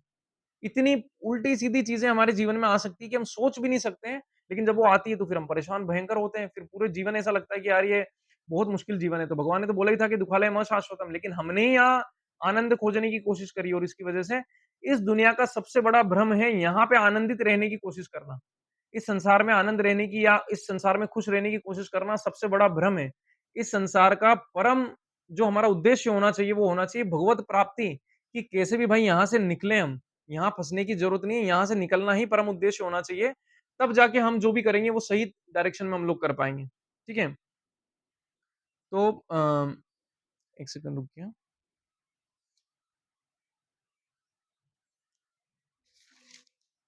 19th जो इसमें श्लोक है, ठीक है? तो उसमें भगवान क्या बोलते हैं? तस्माद् आसक्त सततं कार्यं कर्म समाचर असक्तो हि अचरन् कर्म परमाप्नोति पुरुष। भगवान बोलते हैं कर्म फल में आसक्त हुए बिना मनुष्य को अपना कर्तव्य समझकर निरंतर कर्म करते रहना चाहिए, क्योंकि अनासक्त होकर कर्म करने से उसे पर ब्रह्म परम की प्राप्ति होती है। अनासक्त होकर, आसक्त नहीं होना। जो भगवान बोलते हैं ना, हम लोग वो श्लोक तो सब लोग सुनते, कर्मण्येवाधिकारस्ते मा फलेषु कदाचन, लेकिन समझ नहीं पाते हैं। कर्म करते रहो, फल की चिंता मत करो। कैसे फल की चिंता नहीं करें? अरे हम बार-बार यही सिखाना चाह रहे हैं कि फल आपके हाथ में है ही नहीं। जो चीज़ आपके हाथ में है ही नहीं, उसकी चिंता करने से मिलेगा क्या? इससे बढ़िया तो ये है ना कि हम ये भरोसा कर लें कि भगवान जब एक चींटी का पेट पाल रहे हैं, कुत्ते का पेट पाल रहे हैं, मैं उनकी भक्ति कर रहा हूँ और अपना काम ईमानदारी से कर रहा हूँ, तो मेरा भी पेट पालेंगे। जिस भी मुश्किल में मैं जाऊँगा, मुझे उसमें मदद करेंगे आगे बढ़ने के लिए, क्योंकि मैं भगवान का भक्त हूँ। कितना आसान और कितना सिंपल जीवन हो जाएगा इंसान का। लेकिन इंसान क्या यही नहीं करना चाहता है। ये चीज़ नहीं मानना चाहता है, वो क्या चाहता है, मैंने जो कर्म किया मुझे उसका फल हाथों-हाथ चाहिए। मैंने जो कर्म किया मुझे उसका फल हाथों-हाथ चाहिए। लेकिन हमें ही पता नहीं है कि क्या फल हमारे लिए अच्छा है और क्या फल बुरा है। भगवान हमको जो जो कर्म फल भी देते हैं, वो भी इस तरीके से देते हैं कि हमारा उद्धार हो। जब हमको पनिशमेंट चाहिए, एक चोर जो जल्दी पकड़ा जाता है ना पुलिस से, उसका जीवन बच जाता है। एक चोर जो पूरी ज़िंदगी नहीं पकड़ाता है और बाद में जाके कुछ इतना बड़ा क्राइम कर बैठता है कि फिर पूरी ज़िंदगी जेल में सड़ता है। पहले जब छोटी-सी चोरी करी थी 6 महीने में छूट जाता। लेकिन अब बाद में इतना बुरा फँसा कि पूरी ज़िंदगी अब उसको आजीवन कारावास हो गई। तो वो तो बहुत बुरा हुआ ना उसके साथ में। तो हम लोग नहीं जानते हैं। वो चोर तो क्या सोचेगा, मुझे कभी मत पकड़ाना भगवान। ए सांवलिया सेठ, मैं आपके यहाँ ये चढ़ा रहा हूँ, लाख 2, 5, 10 करोड़ रुपए बहुत हमारे सांवलिया सेठ के यहाँ बहुत करोड़ों रुपए आते हैं। लोग क्या करते हैं, यही बोल के आते हैं कि मैं आपको पार्टनर बना लेता हूँ भगवान, मैं आपको पार्टनर बना लेता हूँ, आधे-आधे पैसे आधे आपके, गलत काम करते हैं और भगवान को पार्टनर बनाते हैं। लेकिन ये सही चीज़ नहीं है, ये सही बुद्धि नहीं है, भगवान को इससे प्रसन्न नहीं हो रहे हैं कि भई तुम गलत काम करो। भगवान तो सोचते होंगे क्या मूर्ख आदमी है। मेरे को तो लगता है भगवान ऐसे आदमी को और जल्दी पकड़ाना चाहिए कि चलो ये मेरे यहाँ दान दे रहा है, इसको और जल्दी पकड़ा के इसका भला करता हूँ। राइट? लेकिन लोग इस तरीके के कार्य करते हैं क्योंकि मन घड़ंत, हम हमारे मन से कुछ भी करने लगेंगे तो क्या ही, हमारा मन क्या है, हमारा मन दूषित है। जानवरों योनियों से होकर हम लोग आए हैं इस मनुष्य योनि में। उल्टी-सीधी गलत बातें, चीटिंग करना, चोरी करना, उल्टे-सीधे काम करना, वासनाओं में पड़ा रहना, ये मन का स्वाभाविक नेचर है। इसको कोई रोक नहीं सकता, किसी को सिखाना नहीं पड़ता, ऑटोमैटिकली आ जाता है ये सब हमको। छल-कपट कोई सिखाना नहीं पड़ता, अपने आप बच्चा सीख जाता है। तो ये सारी चीज़ें जो हैं शुरू से ही है हमारे पास में। लेकिन हमको क्या करना है, हमको समझना है कि इसके लिए जीवन नहीं मिला है ये सब, ठीक है? भगवान क्या बोल रहे हैं? तो 19th श्लोक जो है ना, ये बहुत इंपॉर्टेंट है, जिससे आपको कॉन्फिडेंस मिलेगा। तात्पर्य में प्रभुपाद जी लिखते हैं, भक्तों के लिए भगवान परम है और निर्विशेषवादियों के लिए मुक्ति परम है। निर्विशेषवादी मतलब कि जो कि ब्रह्म ज्योति में लीन होना चाहते हैं, अपना अस्तित्व, भगवान की भक्ति से कोई मतलब नहीं है। बस वो भगवान में मिल जाना चाहते हैं, प्रकाश में मिल जाना चाहते हैं, अपना अस्तित्व खत्म कर देना चाहते हैं, जो कि एक्चुअली में होता ही नहीं है। भगवान खुद भगवत गीता में बोल रहे हैं कि आत्मा ना तो कभी कटती है, गलती है, सड़ मतलब कुछ नहीं होता आत्मा का, ना जलती है, ना सूखती है, ना कटती है। तो आत्मा का जब भी कुछ नहीं हो सकता, तो ब्रह्म में विलीन कैसे हो जाएगी? ब्रह्म में विलीन होना इज़ नॉट ए कांसेप्ट। खाली आप वहाँ थोड़ी देर के लिए बैठे रहती है आत्मा, फिर वापस से आके जन्म लेती है यहाँ पे। तो उन्हीं के लिए बोल रहे हैं कि निर्विशेषवादियों के लिए मुक्ति परम है। उनको मुक्ति से ज्यादा कोई और चीज से मतलब नहीं है। ठीक है? अतः जो व्यक्ति समुचित पद प्रदर्शन पाकर और कर्म फल से अनासक्त होकर कृष्ण के लिए या कृष्ण भावनामृत में कार्य करता है, वह निश्चित रूप से जीवन लक्ष्य की ओर प्रगति करता है। अर्जुन से कहा जा रहा है कि वह कृष्ण के लिए कुरुक्षेत्र में युद्ध लड़े, क्योंकि कृष्ण की इच्छा है कि वह ऐसा करे। कृष्ण चाहते हैं कि युद्ध हो, है ना? क्यों? क्योंकि अधर्मी लोग हैं। भगवान को अच्छा नहीं लगा, उन्होंने इनके भक्तों को इतना परेशान किया, तो अब खुद कृष्ण चाहते हैं कि ये युद्ध हो। ठीक है? तो पहले अर्जुन भले ही कंफ्यूज्ड है कि मैं कैसे मारूं इन सबको, लेकिन जब उनको ये समझ में आ जाता है कि अरे भगवान चाह रहे हैं, मेरे क्या चाहने चाहने से फर्क नहीं पड़ता, भगवान चाह रहे हैं। मैं आपको एक बहुत अच्छी कथा बताने वाला हूं अभी, तो आपको सुन के उससे कॉन्फिडेंस मिलेगा कि भगवान जो चाह रहे हैं वो करने से फायदा होता है कि नहीं होता है इंसान का। ठीक है? तो आगे प्रभुपाद जी लिखते हैं कि अ, अर्जुन से कहा जा रहा है कि वो कृष्ण के लिए कुरुक्षेत्र में युद्ध लड़े, क्योंकि कृष्ण की इच्छा है कि वो ऐसा करे। उत्तम व्यक्ति होना या अहिंसक होना व्यक्तिगत आसक्ति है। मतलब मेरा है कि मैं उत्तम रहूं, जैसा उत्तम व्यक्ति का आचरण है, क्यों लड़ाई झगड़ा करना, है ना? या फिर जो है क्यों अहिंसक बनना। अहिंसक बनना, जैसे गांधी जी ने क्या बोला, अहिंसा का प्रचार किया। अरे जब सामने वाला आदमी आपके सामने इतनी हिंसा कर रहा है, तो उन्होंने आधा ही श्लोक, हमने एक बार बताया भी था कि उन्होंने वेदों से आधा ही श्लोक बोला, अहिंसो परमो धर्मा। उसके आगे का तो बोला ही नहीं। धर्म हिंसा तथैव च, कि धर्म के लिए की गई हिंसा भी परम धर्म है, उन्होंने बोला ही नहीं। तो आदमी अगर अपने मन से कॉन्सेप्ट बना ले, अपने मन से कुछ भी मानने लग जाए, तो उससे जीवन चल जाएगा क्या? नहीं चलेगा। उन्हीं गांधी जी को गोली मार के मार दिया गया। क्या मिला उनको? जो देश के पिता बन रहे थे, उनको ही गोली मार के मार दिया। अहिंसा कर रहे थे और उन्हीं के देश के, मतलब उन्हीं के देश का नागरिक ने उनको मार दिया, यूं भी नहीं कोई बाहर के ने मारा। राइट? तो इससे हमको समझ में आता है कि मनगढ़ंत अपन कितने भी महान व्यक्ति बन जाएं और मनगढ़ंत कुछ भी चीज करने लगे और वो सही हो जाएगी। अरे आपको करोड़ों लोग भी फॉलो करते हो, लेकिन अगर आप शास्त्र सम्मत चीज नहीं कर रहे हो, तो वो आपके साथ साथ करोड़ों लोग भी मूर्ख बन रहे हैं, जो कि अपने आप को गलत दिशा में लेके जा रहे हैं। और वही बहुत सी जगह इस संसार में हो रहा है कि लोग गलत चीजों को फॉलो कर रहे हैं, लेकिन सोच रहे हैं कि अरे इतने सारे लोग कर रहे हैं, अरे सही होगा तभी कर रहे होंगे। ऐसा नहीं सोचना चाहिए हमको। ठीक है? भगवान आगे बोलेंगे, इसको और क्लियर करेंगे। तो हम इसमें एक एग्जाम्पल देखते हैं कि क्या हुआ था जब महाभारत के युद्ध में, ठीक है, कुरुक्षेत्र के युद्ध में युधिष्ठिर महाराज को क्या हुआ था ना कि द्रोणाचार्य जी ने तहलका मचा रखा था। मतलब इतनी बुरी तरीके से वो सेना को समाप्त कर रहे थे पांडवों की, कि घबराने लग गए थे लोग कि द्रोणाचार्य को रोका कैसे जाए। वो तो मतलब बिल्कुल सारे हदें पार कर दी, वो तो द्रोणाचार्य उस तरीके से युद्ध कर रहे थे। तो जब द्रोणाचार्य इतना इतना भयंकर तरीके से युद्ध कर रहे थे, तो भगवान ने कहा, भगवान ने क्या बोला? भगवान ने बोला कि द्रोणाचार्य को जब तक उनके कर्तव्य से डगमगाया नहीं गया, है ना, जब तक उनको किसी तरीके से हमने हिलाया नहीं, तब तक वो मतलब मानने नहीं वाले हैं। तो उन्होंने बोला अब कैसे हिलाया जाए? तो वहां पे एक था अश्वत्थामा। अश्वत्थामा कौन था? द्रोणाचार्य जी का पुत्र था। ठीक है? तो अश्वत्थामा से द्रोणाचार्य जी बहुत आसक्त थे, क्योंकि उनका पुत्र था ना, तो आसक्त थे। तो अब अश्वत्थामा से द्रोणाचार्य जी आसक्त थे, तो उन्होंने क्या चाल चली कि हम अगर यहाँ पे युद्ध में ये बोल देंगे कि अश्वत्थामा मारा गया, तो द्रोणाचार्य जी की जो युद्ध लड़ने की जो इच्छा शक्ति है ना, वो कम हो जाएगी। दृढ़ दृढ़ निश्चय टूट जाएगा कि अश्वत्थामा मर गया, मेरा बेटा ही मर गया, और फिर हम उसको मार देंगे, है ना?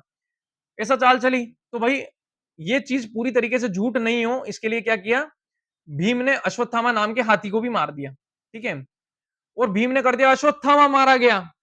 तो द्रोणाचार्य एक बार को तो घबराए, तो द्रोणाचार्य एक बार को तो घबराए कि अश्वत्थामा मारा गया, लेकिन उन्होंने कहा भीम तो झूठ भी बोल सकता है। तो भीम तो झूठ भी बोल सकता है। तो उन्होंने कहा मैं तब मानूंगा जब युधिष्ठिर महाराज बोलेंगे। तो कृष्ण भगवान ने युधिष्ठिर महाराज को क्या आदेश दिया कि आपको ये बोलना है कि अश्वत्थामा मारा गया। तो अब युधिष्ठिर महाराज क्या थे? धर्मराज थे। मतलब वो धर्मराज थे, वो कभी झूठ नहीं बोला था उन्होंने। इनफैक्ट उन्होंने उन्होंने झूठ नहीं बोला था। वो इतने ज्यादा पवित्र थे कि उनका रथ रथ जो था, वो हवा से एक एक इंच या 1 फीट के लगभग ऊपर चलता था। मतलब हवा जमीन पे टच भी नहीं होता था, उनका रथ जमीन पे टच नहीं हो रहा था। ठीक है? लेकिन अब क्या हुआ कि जैसे युधिष्ठिर महाराज ने अब कृष्ण भगवान ने बोल दिया, संकोच में पड़ गए कि मैं कैसे बोलूं, है ना? अब उसके लिए तो भीम ने फिर वो अश्वत्थामा नाम का हाथी मारा बेचारा, कि भाई चलो ये युधिष्ठिर महाराज झूठ नहीं बोलेंगे तो युधिष्ठिर महाराज ने क्या बोला, अश्वत्थामा मारा गया, एक हाथी, धीरे से बोल दिया। और जैसे ही उन्होंने अश्वत्थामा मारा गया बोला, और जैसे ही एक हाथी बोला ना, तो उस समय सबने हाहाकार मचा दिया, तो वो आवाज दब गई, द्रोणाचार्य को सुना ही नहीं दिया, और द्रोणाचार्य की इच्छा की वो शक्ति टूट गई, और धृष्टद्युम्न ने जो द्रुपद का पुत्र था द्रोणाचार्य को समाप्त कर दिया। ठीक है, अब देखिए क्या हुआ, जैसे ही युधिष्ठिर महाराज ने बोला, उनका रथ जमीन पे गिर गया। तो लोग इसकी क्या बात बोलते हैं, लोग इसको क्या समझाते हैं कि ये क्यों गिर गया रथ जमीन पे, क्योंकि उन्होंने झूठ बोल दिया, क्योंकि उन्होंने झूठ बोल दिया, तो इसलिए उनका रथ अब जमीन पे टच हो गया। मतलब पहले जमीन पे उड़ते हुए चलता था, जमीन पे हवा में चलता था उनका रथ, इतना दिव्य थे वो, लेकिन उनका रथ इसलिए गिर गया क्योंकि उन्होंने झूठ बोल दिया। लेकिन जो एक्चुअल में वैष्णव आचार्य वो क्या समझाते हैं कि युधिष्ठिर महाराज का रथ जमीन पे क्यों टच हुआ, क्योंकि उन्होंने भगवान के बोलने के बावजूद भी झूठ नहीं बोला। जब भगवान बोल रहे थे तो झूठ बोलना चाहिए था ना, संकोच क्यों किया? इनफैक्ट इसका उनको एक और फल मिलता है, जब उनको कुछ सेकंडों के लिए नरक के दर्शन कराए जाते हैं। जब महाभारत का युद्ध समाप्त होने के बाद में, जब सारे जो पांडव लोग जो है वहां हिमालय पे जा रहे होते हैं और एक एक करके गिर जाते हैं, सबके शरीर समाप्त हो जाते हैं, युधिष्ठिर महाराज सशरीर स्वर्ग ले जाए जाते हैं। ठीक है, वहां जाके देखते हैं कि अरे दुर्योधन तो यहाँ पे मस्त सिंहासन पे बैठा हुआ है, और मेरे तो पांडव है ही नहीं। तो उनको इंद्र जाके बताते कि अरे वो तो सब नरक में है। तो बोलो अरे नरक में चले गए मेरे भाई, मेरे को नहीं रहना स्वर्ग में, मुझे भी वहीं ले चलो नरक में। नरक में ले जाते हैं, तो वहां देख रहे हैं, तो वो बोल रहे हैं भैया भैया भैया, सभी उनके जो भाई है वो सारे चिल्ला रहे हैं। द्रौपदी चिल्ला रही है, युधिष्ठिर महाराज को आवाज लगा रही है, तो युधिष्ठिर महाराज का हृदय इतना मतलब कष्टदायक हो जाता है, और बस इमीडिएटली उसी समय वो सपना टूट जाता है। मतलब वो जो जाल जाल भगवान बिछाते हैं ना माया का, वो उसी समय तोड़ देते हैं। फिर पता चलता रहे तो सब स्वर्ग में ही है, एक तो आनंद कर रहे हैं जो सारे पांडव लोग। तो फिर वो पूछते हैं इंद्र से कि मुझे ऐसा क्यों दिखाया आपने, मेरे साथ ये छल क्यों किया? तो बोलते क्योंकि आपने जब कृष्ण ने आपको बोला झूठ बोलने की, आपने तब झूठ नहीं बोला। यानी कि सच वो नहीं है जो कि आचार संहिता बोलती है या हमें जो लग रहा है, सच वो है या वो है परम कर्तव्य जो भगवान बोल रहे हैं करने के लिए। मतलब हमारी बुद्धि क्या चल रही है, हमारी क्या बुद्धि है, हमारी 200 ग्राम की बुद्धि क्या सोच सकती है? भगवान जो बता रहे हैं वो करना चाहिए। जब भगवान साक्षात बोल रहे हैं आके कि भाई तुमको झूठ बोलना है, लेकिन फिर भी आदमी झूठ नहीं बोल रहा है, फिर भी संकोच कर रहा है, इसलिए उनको नरक का थोड़ा दर्शन करना पड़ा। वो तो फिर भी चलो उन्होंने बोल दिया था, तो इस चक्कर में उनको नरक नहीं जाना पड़ा। लेकिन इससे हमको समझ में आता है कि भगवान के बताए हुए कर्म करने से हम लोग बचेंगे, ना कि अपने मनगढ़ंत की हमें लग रहा है कि नहीं यार कभी झूठ नहीं बोलना चाहिए। ऐसा नहीं कि हमको झूठ बोलना चाहिए या इसका फायदा लेके हमको झूठ बोलना चाहिए, ऐसा नहीं। वो क्या बोल रहे हैं, जब भगवान समय में आके आपको कुछ बोल रहे हैं, तो फिर आपको वो करना चाहिए। जब गुरु आपके कुछ बोल रहे हैं आपको, तो इतना संकोच नहीं करना चाहिए। आपके गुरु मतलब जो एक्चुअली में परम गुरु है वो, ठीक है? कि उससे मेरा क्या होगा, क्या नहीं होगा। तो इससे हमको समझ में आता है कि आदमी कहाँ पे प्रोटेक्टेड रहता है। आदमी जब भगवान जो बता रहे वो करेगा तो सब तरीके से, नहीं तो हम समझ नहीं पाएंगे ये संसार में कि क्या कर्म करना चाहिए, क्या कर्म नहीं करना चाहिए, क्या चीज अच्छी है हमारे लिए, क्या चीज बुरी है। ठीक है, फिर हम लोग आगे इसमें देखते हैं कि तो ये जो थे 20वां श्लोक हम लोग देखेंगे। ठीक है, तो इसे मेरा एक छोटा-सा सवाल है, तो यस, द्रोणाचार्य ने कभी ये नहीं पूछा कि उनके साथ छल हुआ है? ये मुझे पता नहीं, हो सकता है उन्होंने पूछा हो लेकिन I don't know about this. देखो द्रोणाचार्य जी अगर हम इस तरीके से देखें ना, तो द्रोणाचार्य जी और भीष्म पितामह और द्रोणाचार्य ऐसे देखा जाए तो वो क्या कर रहे थे, जिसका नमक खा रहे थे उसकी तरफ से युद्ध कर रहे थे। लेकिन भगवान शायद ये नहीं चाहते थे, भगवान थोड़ी चाहते होंगे कि वो भक्तों के अगेंस्ट जाके लड़े। तो उससे क्या दिखाया जाता है कि अगर आप कितने ही महान भी हो और आप अपना कर्तव्य भी पालन कर रहे हो, लेकिन वो भगवान की इच्छा के अनुसार नहीं है, तो फिर उसमें मतलब नहीं है। फिर इसकी और भी लेयर्स होती हैं, उसमें और भी ज्यादा इसमें सतह होती है कि भीष्म पितामह ने क्यों उनकी तरफ से युद्ध करा। लेकिन हम लोग अगर एक सतह पे भी देखें, तो इससे हमको ये समझ में आता है कि जो हमको लग रहा है ना कि ये करना चाहिए, वो नहीं करना चाहिए, उससे फर्क नहीं पड़ता। हमको जो भगवान बोल रहे हैं, भगवान जो समझा रहे हैं वो करना चाहिए। That is what we have to do, जो शास्त्र हमको बोल रहे हैं। क्योंकि भगवान आगे बोलेंगे कि मैं खुद भी जो शास्त्र बताए जाते हैं उनको नहीं तोड़ता हूँ। हमको क्या लगता है ना, कृष्ण भगवान को समझते आ रहे, कृष्ण भगवान तो कुछ नियम पालन नहीं करते, वो तो आवारा है, ऐसा नहीं है। कृष्ण भगवान जो 16,108 रानियां जो उन्होंने करी, ठीक है, लोग उनको दिखा के और अय्याशी करते हैं। लेकिन आपको पता है भगवान ने 16,108 रानियों को 16,108 महलों में रखा, और भगवान हर रानी के साथ में अपने आप इंडिविजुअली एक ही समय पे 16,108 रानियों के महल में सबके साथ रहा करते थे। अगर किसी की है ऐसी औकात तो आप भी कर लीजिए। लेकिन ऐसा तो कोई कर नहीं सकता है। तो जो हम कर सकते हैं, वो तो हम कर लेते हैं और जो हम नहीं कर सकते उसको बोल देते हैं कि अरे ये तो हमारे बस की बात नहीं है, राइट? जैसे हम बोलते हैं कि वेदों में पहले जो बलियाँ दी जाती थी, वो बलि देने के बाद में वो जीव हाथों-हाथ जिंदा कर देते थे या उसको मनुष्य जीवन दे देते थे। वो तो होता नहीं है हमसे, हम लोग तो बलि देके खत्म उसको अब क्या करो इसको खा लो, खत्म। तो ये सारी चीज़ों से क्या समझ में आता है कि हम लोग जब तक शास्त्र सम्मत चीज़ें या भगवान जो बता रहे हैं वो नहीं करेंगे, हमारे कर्म सही तरीके से नहीं चलेंगे और उसके उसकी वजह से क्या होगा हमको कर्म के मतलब जो एक अच्छा जीवन जो हम जी सकते थे, वो हम जीने से चूक जाएँगे क्योंकि हम लोग क्या अपना मनगढ़ंत कुछ भी कर रहे हैं, जो हमको समझ में आ रहा है, जसो मतलब जथो तथ मथो पथ तथो पथ ऐसा ऐसी चीज़ों से काम नहीं चलता है, ठीक है? भगवान ने बोला था ना इससे पहले कि द्रोणाचार्य जी को और इनको विष्णु पितामह को कि तुम इस तरफ आ जाओ, बोला था ना लेकिन वो नहीं आए थे। ये मुझे आइडिया नहीं है, ये मेरे को चेक करना होगा या बिकॉज़ मैंने अभी तक क्या महाभारत पूरी इतना डिटेल में देखा नहीं और जब जो मुझे पूरा क्लैरिटी से पता नहीं that I can not speak. तो हम लोग अब 20वें श्लोक में जाते हैं, ठीक है? 20वें श्लोक में अम, भगवान क्या बोल रहे हैं? 20वें श्लोक में देखो भगवान वो समझा रहे हैं कि उनके भक्त जो हैं, जिनको कुछ काम करने की ज़रूरत नहीं है, फिर भी क्यों काम करते हैं? जिससे थोड़ी क्लैरिटी मिले हमको, कि जिन भक्तों को कुछ काम करने की ज़रूरत नहीं है, जिनके लिए भगवान ही सब मेंटेनेंस करने वाले, जब जिनका पालन-पोषण भगवान करते हैं, वो कर्म करते क्यों हैं, जब उनको कुछ करने की ज़रूरत नहीं है? भगवान इसमें बता रहे हैं कि मैं डायरेक्ट आपको इसका अर्थ पढ़ के सुना देता हूँ। जनक जैसे राजाओं ने केवल नियत कर्मों को करने से ही सिद्धि प्राप्त की। अतः सामान्य जनों को शिक्षित करने की दृष्टि से तुम्हें कर्म करना चाहिए। भगवान अर्जुन को बोल रहे हैं। जनक कौन थे? सीता माता के पिताजी से, है ना? अब सीता माता के पिताजी तो कृष्ण भावना भावित, वो तो भगवान की भावना में ही हमेशा रहते थे। लेकिन फिर भी वो राजा बने, फिर भी उन्होंने अपनी बेटी की शादी करी, सारे अपने कर्तव्य पालन किए। क्यों पालन किए? तात्पर्य में प्रभुपाद जी बता रहे हैं कि जनक जैसे राजा स्वरूप सिद्ध व्यक्ति थे, अतः वे वेदानुमोदित कर्म करने के लिए बाध्य नहीं थे। तो भी वे लोग सामान्य जनों के समक्ष आदर्श प्रस्तुत करने के लिए श्वशुर थे। भगवान के महान भक्त होने के कारण उनकी स्थिति दिव्य थी। किंतु चूंकि वे मिथिला, जो कि भारत के बिहार प्रांत में एक परगना है, के राजा थे, अतः उन्होंने अपनी प्रजा को यह शिक्षा देनी थी कि कर्तव्य पालन किस प्रकार किया जाता है। भगवान कृष्ण तथा उनके शाश्वत सखा अर्जुन को कुरुक्षेत्र में युद्ध लड़ने की कोई आवश्यकता नहीं थी। किंतु उन्होंने जनता को यह सिखाने के लिए कि युद्ध किया कि जब सत्परामर्श असफल हो जाए तो ऐसी स्थिति में हिंसा आवश्यक हो जाती है। कुरुक्षेत्र युद्ध के पूर्व युद्ध निवारण के लिए भगवान तक ने सारे प्रयास किए, किंतु दूसरा पक्ष लड़ने पर तुला हुआ था। मतलब कौरव लोग मान ही नहीं रहे थे युद्ध के लिए, मतलब युद्ध न करने के लिए। अतः ऐसे सधर्म के लिए युद्ध करना आवश्यक था। यद्यपि कृष्ण भावना भावित व्यक्ति को संसार में कोई रुचि नहीं हो सकती, तो भी वह जनता को यह सिखाने के लिए कि किस तरह रहना और कार्य करना चाहिए, कर्म करता रहता है। यानी कि भक्त बनने के बाद में हमको आलसी नहीं बनना है कि हम तो भगवान का नाम जप कर लेंगे, हमें क्या कर्म, हमको फिर भी कर्म करते रहना है, नहीं तो हमें देखकर दूसरे लोग निकम्मे बन जाएंगे। बिना ये जाने कि ये लोग तो भगवान के भक्त हैं, उनको समझ नहीं आएगा, वो बस हमको कॉपी करने लगेंगे। भगवान तो एक भक्त का पालन पोषण करने में पूरा समर्थ है। हम जब देख रहे चींटी का कर रहे तो हमारा क्यों नहीं करेंगे और भक्त का क्यों नहीं करेंगे? लेकिन फिर भी भक्त को रुकना नहीं चाहिए, कर्तव्य अपने कर्म करते रहना चाहिए। ठीक है, ये भगवान ही बोल रहे हैं। कृष्ण भावना अमृत में अनुभवी व्यक्ति इस तरह कार्य करते हैं कि अन्य लोग उनका अनुसरण कर सके, और इसकी व्याख्या अगले श्लोक में की गई है। ठीक है, ये अब आखिरी श्लोक हम लोग देखेंगे। जस्ट ए मोमेंट, हमको आज एक बहुत ही स्पेशल पर्सन जुड़ने वाले हैं वृंदावन से। हमारे साथ में हरिलीला माता जी जुड़ेंगी। तो मैं आयुषी भी आई नहीं है ना वो?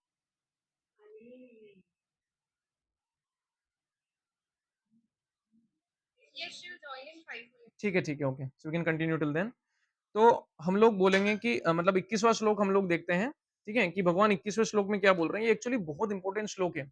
स्पेशली इंपॉर्टेंट श्लोक किनके लिए है? जो कि अपने जीवन में कुछ भी लीडर की पोजीशन धारण करके बैठे हुए हैं किसी भी तरीके से। ठीक है, लीडर कौन हो सकता है? लीडर हो सकता है एक राजा, लीडर हो सकता है एक पिता, लीडर हो सकता है एक स्कूल का टीचर भी। ठीक है, भगवान क्या बता रहे हैं? भगवान बोलते हैं 19 सॉरी, भगवान 21वें श्लोक में बोलते हैं, यस, ये बहुत फेमस श्लोक है। आपने बहुत अगर कभी कथाएं सुनी होंगी तो उनमें बहुत बार ये दोहराया जाता है श्लोक। भगवद गीता अध्याय 3 21वां श्लोक है। यद यद आचरति श्रेष्ठ तत्तद एव रतो जना स यत् प्रमाणम कुरुते लोकस्तद अनुवर्तते। भगवान बोलते हैं महापुरुष यानी कि महान लोग जो जो आचरण करते हैं, सामान्य व्यक्ति उसी का अनुसरण करते हैं। नॉर्मल लोग उन्हीं के पीछे, गांधी जी चले तो उनके पीछे खूब हो लिया, सुभाष चंद्र बोस हुए तो उनके पीछे भी खूब हो लिया। ठीक है, अब ये पता नहीं है लोगों की सही कौन है और गलत कौन है, ठीक है? वह अपने अनुसरणीय कार्यों से जो आदर्श प्रस्तुत करता है, संपूर्ण विश्व उसका अनुसरण करता है, ठीक है? पूरा दुनिया उसको मानती है, फिर वो जो करेंगे। तो इसलिए बहुत ज़्यादा रिस्पॉन्सिबिलिटी, बहुत ज़्यादा कर्तव्य बन जाता है उस इंसान का जो कि लीडर की पोज़ीशन पे है कहीं पे भी। क्योंकि वो जो करेगा दूसरे लोग भी वही करेंगे। आज आप कहीं पे टीचर हो और आप गलत काम कर रहे हो, आप अपने शिष्यों को किस मुँह से बोल सकोगे? इसके तात्पर्य में प्रभुपाद जी ने बहुत अच्छे से लिखा है, सामान्य लोगों को सदैव एक नेता की आवश्यकता होती है, जो व्यावहारिक आचरण द्वारा जनता को शिक्षा दे सके। यदि नेता स्वयं धूम्रपान करता है, मतलब सिगरेट, बीड़ी पी रहा है, तो वह जनता को धूम्रपान बंद करने की शिक्षा नहीं दे सकता, ठीक है? चैतन्य महाप्रभु ने कहा है कि शिक्षा देने के पूर्व शिक्षक को ठीक-ठीक आचरण करना चाहिए। मतलब पहले शिक्षक को ठीक-ठीक आचरण करना चाहिए, उसके बाद वो शिक्षा दे, ठीक है? जो इस प्रकार शिक्षा देता है, वह आचार्य या आदर्श शिक्षक कहलाता है, ठीक है? तो हमारे जो भी वैष्णव संप्रदाय होते हैं, उनमें आचार्यों की पदवी किनको दी जाती है? जो स्वयं उस स्थिति पे स्थित होते हैं, ठीक है? मान लो भगवत गीता से पढ़ के तो मैं भी बोल रहा हूँ, लेकिन मैं क्या है, मैं एक वेटर हूँ। ये खाना मैंने नहीं बनाया है, ये खाना बनाने वाले आचार्यगण हैं, जिनको लाके मैं केवल प्रस्तुत कर रहा हूँ। तो वेटर ये नहीं बोल सकता कि बताओ कैसा लगा, ये तो बहुत शानदार बनाया ना मैंने। ये वेटर का कुछ भी नहीं है इसमें। वेटर तो केवल आपके सामने परोस रहा है, लेकिन जो आचार्य हैं, वो आचार्य का जो गुण होता है, वो क्या होता है, वो जो वो बोल रहे हैं, उनका उनके जीवन में भी दिखना चाहिए। फिर भक्तों को भी, जैसे मैं भी अब ये बोल रहा हूँ, तो मुझे अंदर से ये आत्मग्लानि होनी चाहिए कि मैंने ये बोल रहा हूँ और मैं खुद ही नहीं कर रहा हूँ। तो धीरे-धीरे उससे ये बोलते हैं कि इस चीज़ से हमारे खुद का भी अंतर शुद्धिकरण करना चाहिए हमको, कि हम जो बोल रहे हैं वो हम तो पालन करें। तो धीरे-धीरे मैं इसी इसी आकांक्षा में कि कभी बोलूँगा तो मुझे ही शर्म आएगी अंदर से कि मैं नहीं कर रहा हूँ, तो धीरे-धीरे मैं भी करने लगूँगा। ठीक है?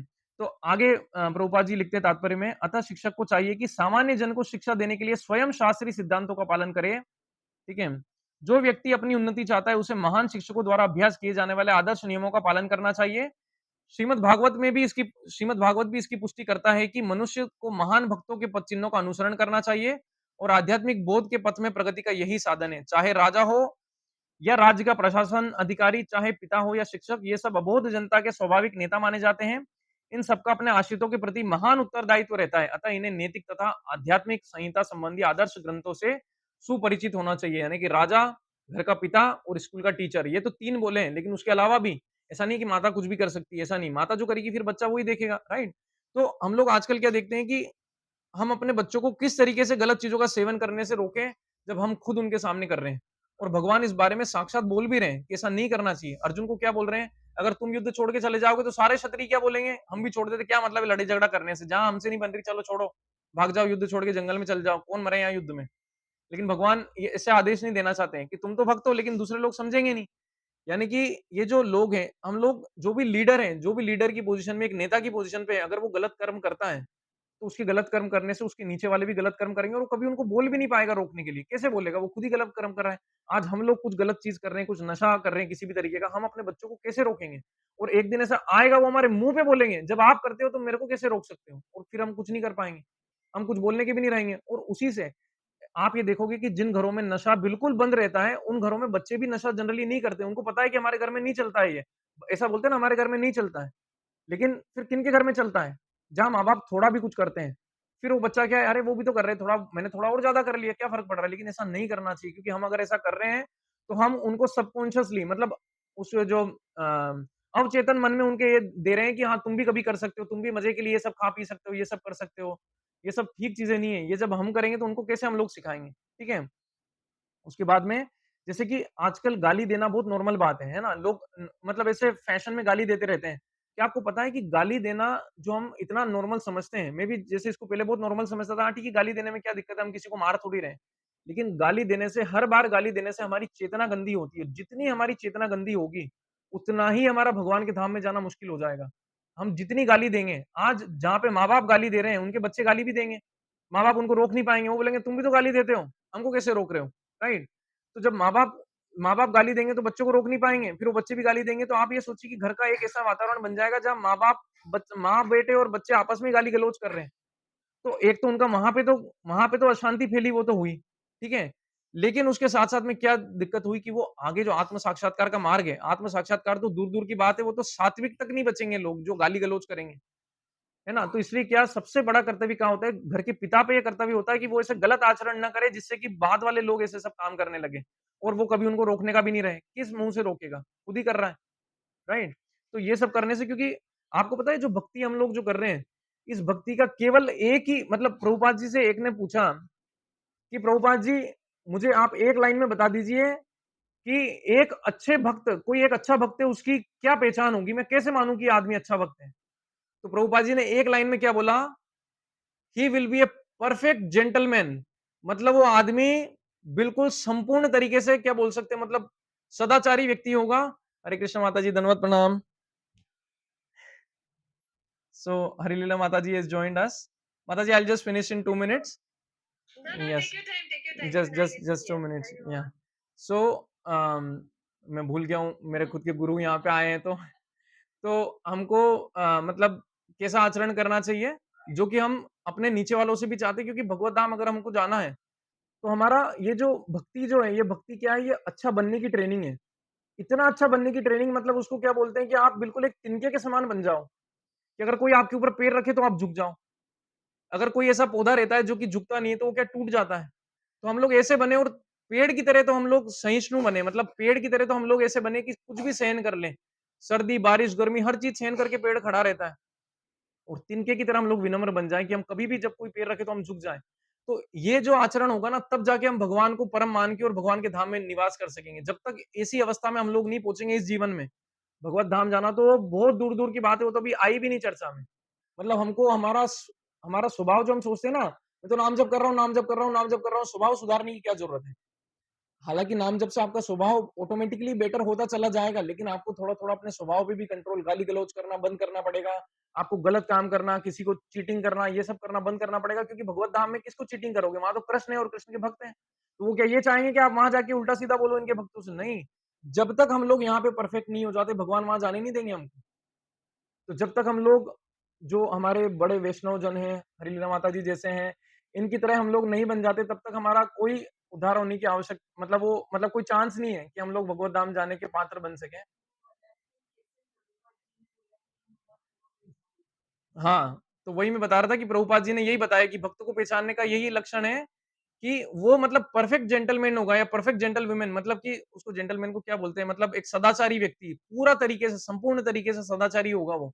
किसी से गलत चीज़ नहीं करेगा, कोई उसके साथ गलत भी कर रहा है, तो उसको पता है कि भगवान है मेरे तो, वो ध्यान रखेंगे, उनको करना है वो करेंगे, वो बस अपना कर्म करेगा, वो चिंता नहीं करेगा कि उसको छोटे-मोटे अपमान में नहीं, तो हम लोग क्या छोटे-छोटे अपमान में गुस्सा हो जाते हैं, गाली-गलौज कर लेते हैं, लड़ाई-झगड़े कर लेते हैं। ये सब एक भक्त के लक्षण नहीं है। तो जब हम लोग भक्ति में अग्रसर हों, तो ये हमको देखना चाहिए कि क्या हमारे गुण धीरे-धीरे बढ़ रहे हैं मतलब उस दिशा में। अगर हम लोग सही तरीके से भक्ति करेंगे, तो ये चीज़ें ज़रूर होने वाली है, ये चीज़ें ज़रूर बढ़ेगी। अब I will hand over the class to इस हर ग्रेस हरलीला माता जी। मैं आप सभी को इंट्रोड्यूस करवा देता हूँ माता जी से, सभी भक्त जो यहाँ पे पधारे हुए हैं। तो माता जी वृंदावन धाम में रहती हैं। माता जी Actually, we will not waste time because we have so limited time and I'm so honored to be here. माता जी जस्ट 1 मिनट, जस्ट 1 मैंने आपसे मिनट। Just 1 minute. सो माता जी वृंदावन धाम में रहती हैं, और माता जी ने बहुत साल से भगवान की सेवा कर रही है वृंदावन धाम में। और माता जी के जो प्रभु जी हैं, मतलब जो माता जी के हस्बैंड हैं, वो भी पूरी दुनिया में प्रचार करते हैं भगवत नाम का, भगवत धाम का। माता जी के जो बच्चे हैं, वो इतने अच्छे भक्त हैं, भगवान के नाम जप की माला करते हैं, सब कुछ करते हैं। और इनसे ही, ये हम जो बोलते हैं ना बार बार कि हम वृंदावन में जाके भक्तों से सीखे, तो यही वो भक्त है जिनसे हम सीखे। तो हमने सोचा आज अब सभी से इनको मिलाते हैं। तो माता जी आई हुई है यहाँ पे। और माता जी का मतलब, इनके आचरण से हम लोग, शिक्षाओं से ज़्यादा इनके आचरण से बदले, जब हमने देखा कि ये किस तरीके से बिहेव करते हैं, कैसे जीवन जीते हैं, कैसे हर चीज़ में भगवान को ही देखते हैं, हर बात में इनके भगवान होते हैं। जब हमने ये सब देखा, तो हमने कहा कि ऐसा जीवन जीना चाहिए, ऐसा दिव्य जीवन जीना चाहिए कि परेशानियाँ कितनी भी हों, लेकिन कहीं न कहीं पता है कि भगवान हमको सँभाल रहे हैं, तो सब कुछ अच्छे से हो जाएगा। यस माता जी, over to you. Hare Krishna. धन्यवाद, प्रणाम। Thank you so much. A A and A and आज माता जी का बर्थडे भी है, तो सभी भक्तों से मतलब निवेदन है, माता जी को हम बर्थडे विश करेंगे। Happy birthday to you, happy birthday to you, happy birthday dear Hari Leela Mata ji, happy birthday to you. This actually, that is it's a very beautiful gift that I'm hearing mummy आप उसमें दिखा from देना। Ayushi and Vishal Babu. मतलब जैसे बोलते हैं ना कि भक्तों की माला, तो आप सब मेरी सुंदर भक्तों की माला पहना दी है माता जी और प्रभु जी ने। So thank you so much. मेरा ये परम सौभाग्य है कि मैं इस सेशन में मुझे इनवाइट किया है, लेकिन एक्चुअली मैं एकदम गौर से सुन रही थी और मुझे बहुत अच्छा लग रहा था कि सुनने में कि कैसे विशाल प्रभु हमें बताते हैं कि कैसे जीना चाहिए, कैसे वृक्ष के समान जीना चाहिए। सो ये हमारे जो शिक्षाष्टकम की जो तीसरी वर्ष है, प्रनाद अपि सुनीचेना तरोर अपि सहिष्णुना अमानी न मान देना कीर्तनिया सदा हरि। तो उसका सार जो है प्रभु जी ने बताया है कि कैसे हम विनम्र रह के और नॉट ओनली हम्बल एंड विनम्र बट आल्सो टॉलरेंट, कैसे सहनशील हो सकते हैं। तो आप सब लोग के श्री चरणों में प्रणाम। आप मुझे आशीर्वाद दीजिए कि मैं वृंदावन धाम में रहूं और अपनी चेतना को थोड़ा शुद्धिकरण की जरूरत है, थोड़ा नहीं बहुत शुद्धिकरण की जरूरत है। एक्चुअली मैं ना मंदिर दर्शन के लिए गई थी, तो मैं रास्ते में ही रुकी हूँ क्योंकि मैं सो एक्साइटेड थी कि मैं आप सबको मिलूंगी। तो मुझे ऐसे लग रहा है कि मैं आपको एक स्टोरी सुनाऊं। आप स्टोरी सुनना चाहेंगे? Would you like to Hari hear a बोल, story? हरि बोल। यस माता जी। अरे वो So there was one man, you know, he am I audible? Yes There's a yes little माता bit of जी। sound because I'm just standing in the yes yes माता जी, you are, Parinama Marg somewhere. Yes yes माता जी, you are Actually, audible. we are right in the middle of Vrindavan, okay. real Vrindavan, so जहाँ पे बहुत सारा अभी traffic हो रहा है। So ये है कि एक आदमी था, वो जाता है एक संत से मिलने, एक संत से मिलने जाता है, बहुत ही उत्तम कोटि के संत हैं। और इस आदमी को बस पता चला कि इस संत के पास बहुत ही विशेष चीज है, सबसे विशेष चीज। तो वो बहुत प्रभावित हुआ, बोला अरे ये सब लोग ऐसे बोल रहे हैं क्या उनके पास।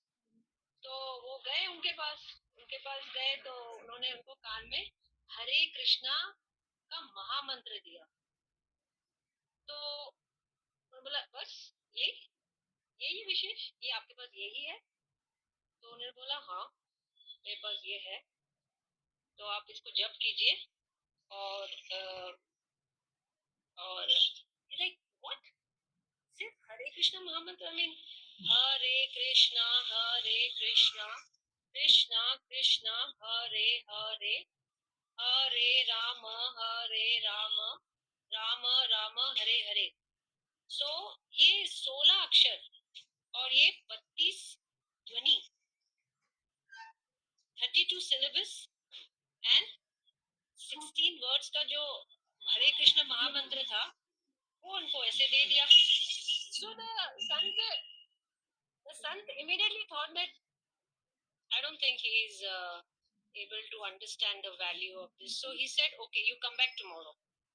तो दूसरे दिन गया, अच्छा ओके ओके, वो तो ऐसे मजाक कर रहा था हरे कृष्ण महामंत्र। So he said he'll come back tomorrow.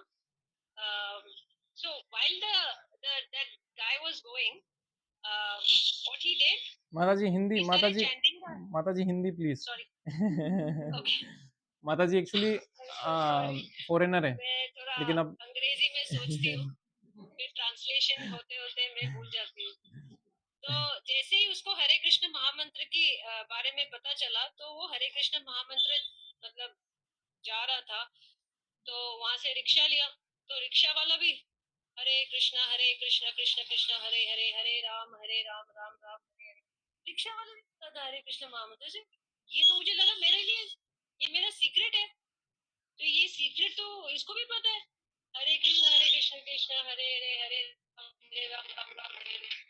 तो गया, फिर गया तो उसको थोड़े धोबी घाट से अपने कपड़े उठाने थे, तो वहां पे देखा तो धोबी भी हरे कृष्णा कृष्णा कृष्णा हरे हरे, हरे राम राम राम हरे हरे। तो धोबी भी ऐसे मतलब हरे कृष्ण मंत्र बोल बोल के अपना कपड़े धो रहा था। बोला ये क्या बात हुई, ये तो कोई सीक्रेट नहीं हुई, ये तो कोई विशेष चीज नहीं, ये तो सबको पता है, इसको भी पता है, ऐसे कैसे? बोला माय गॉड, आई थिंक ये साधु से बड़ा और कोई होगा, मुझे एक्चुअली फाइंड आउट करना चाहिए। तो देन ही वेंट होम, और तो मेड मेड झाड़ू मारते मारते हरे कृष्णा कृष्णा कृष्णा हरे हरे, हरे राम राम राम हरे हरे, ऐसे झाड़ू मार रही थी।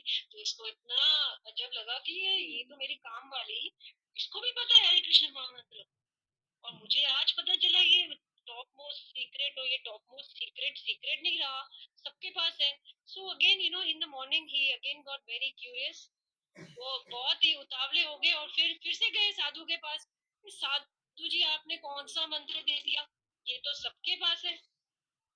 तो उन्होंने साधु ने ऑलरेडी यस्टरडे प्रोडक्ट लिया था कि उसको समझाने का एक और उपाय होना चाहिए। तो उन्होंने उनको एक मणि दी, मणि, यू नो हाउ बिग, मतलब कितना बड़ी मणि दी, कस्तूर मणि जैसा बड़ा थोड़ा। तो उसकी आंखें चमक उठी, वाओ इतना अच्छा, ये है विशेष, इसी की मैं बात कर रहा था। तो उन्होंने दिया और बोला ठीक है, कृष्ण मतियस्तु। But he took the money and then he like you know he wanted to sell it, उसको बेच के, of course आजकल बेच बेच के और फिर पैसे, तो गए, वही वाला रिक्शा मिल गया। तो रिक्शा वाला से पूछने लगा, अरे भाई साहब ये यहाँ पे ना रीसेल मार्केट कहाँ है? Ayushi just tell me, okay, when I'm not audible, okay, am I audible? मुझे सुन सकते ना? आगे आते दिवार। तो रिक्शा, या रिक्शा वाला बोला कि क्यों, क्या बेचना है आपको, क्या मतलब कौन सा आपको विशेष वो मिल गया है कि आपको क्या बेचना है? तो नहीं showed him, you know, like that, you see this, you know, इसको ऐसे कवर करके रखा था। So you see this, I have this money। अरे अरे ये तो अच्छा होगा, ये ना मेरा यहाँ पे ना ये रिम है ना मेरे गाड़ी का, वो ऐसे ऐसे करने में मुझे एक्चुअली चीज चाहिए थी, तो आपने मुझे ये चीज मुझे दो।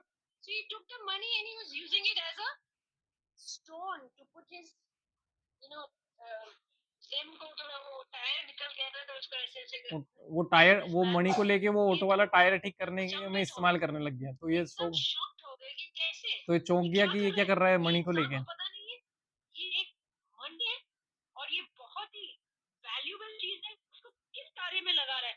बोला भाई छोड़ो छोड़ो भैया, मुझे लेके चलो, और मेरे वो स्त्री के प्रेस के कपड़े, तो ये प्लीज मुझे वहीं से वही रास्ते से निकालो। तो फिर वो फिर से धोबी घाट गए, तो धोबी घाट से साइड में लिया, धोबी धोबी से पूछा, अच्छा आपको तो पता होगा ना यहाँ पे मार्केट कहाँ है? एक बहुत ही विशेष चीज बेचनी है। तो क्या विशेष चीज है? तो कोई लॉटरी लग गई क्या? तो बोला नहीं नहीं, ये देखो ये देखो, ये मेरे पास है ना मनी है, ये मनी है, लाइक दिस, सिर्फ छुपा छुपा के इसको दिखा रहा था। तो वो देखा, अरे you know, एक second, and then she started scrubbing her dirty laundry। कुछ ऐसे ना अपने वो हो जाते हैं दाग हमारे वो वस्त्र पे, मणि को तो लेके वो गंदी कपड़े साफ करने लग गई हूँ। वो स्टोन लिया उसने। अरे बोला ये भगवान, ये कैसे लोग हैं, उनको कुछ पता नहीं है क्या, ये क्या है, इनको कुछ पता नहीं है क्या, ये क्या मतलब, सब अनपढ़ लोग रहते हैं। Okay, so he went home and then the maid again, you're hearing me right? Yes माता जी, please go on.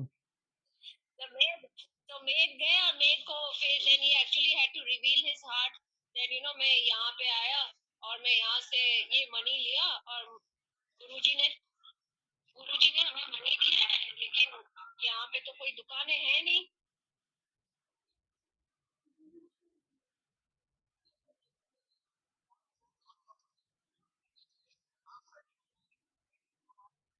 Major thing, अरे आपको पता नहीं है यहाँ पे कोई रीसेल मार्केट नहीं है, ये मुझे दे दीजिए. And she started using next to her dishes, so that that can be a stand for the Juna to keep it. And he just put his hand on his head, saying, these people don't value anything. So what is the moral of the story? The moral of the story is the most valuable thing for us is the holy name. Without the holy name, मतलब माता जी बोल रही कि we are उस मणि की किसी ने कदर नहीं की. it's like our मतलब एक oxygen. मतलब We धोबी need ने भी नहीं oxygen कदर to की, be in the material world. We need किसी the ने भी holy कदर नहीं name की, वो to उसको go ऐसे to ही the पत्थर समझ spiritual रहे थे. world. लेकिन तो लेकिन ये वो जो भगवान के हरि नाम की नाम कदर है करते थे. वो भौतिक नहीं है. ये भले ही र म ह र क र श, ये अल्फाबेट्स हम कुछ और जोड़ के कुछ और शब्द बना सकते हैं, लेकिन ये जब शब्द साथ में आ जाते हैं तो ये बन जाता है भगवान का नाम, हरि नाम. और ये हरि नाम हमें आता है गोलोक धाम से, जहाँ पे राधा और Krishna, the most pure, the most divine, और जो हमारा गोल है, जो हमारा लक्ष्य है, वहां से हमें वो इस ध्वनि की रस्सी भेजे है. They have sent us the rope of their love, their holy names, to pull us out of this material world. So this is how we can take shelter of the holy name and get out of this material world. No matter how many of our मतलब चलेगा हमारे कितने अवगुण हैं, हमारे कितने गुण हैं, हमारे कितने रिश्ते हैं, नाते हैं, रिस्पॉन्सिबिलिटीज हैं, सब है.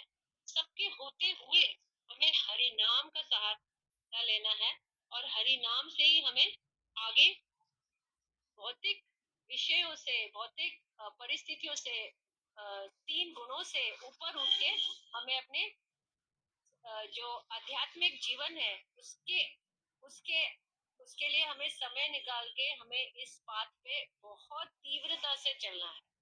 बिकॉज हमें किस किस को जाना है, किस किस को निकलना है यहाँ से. Who wants to go back?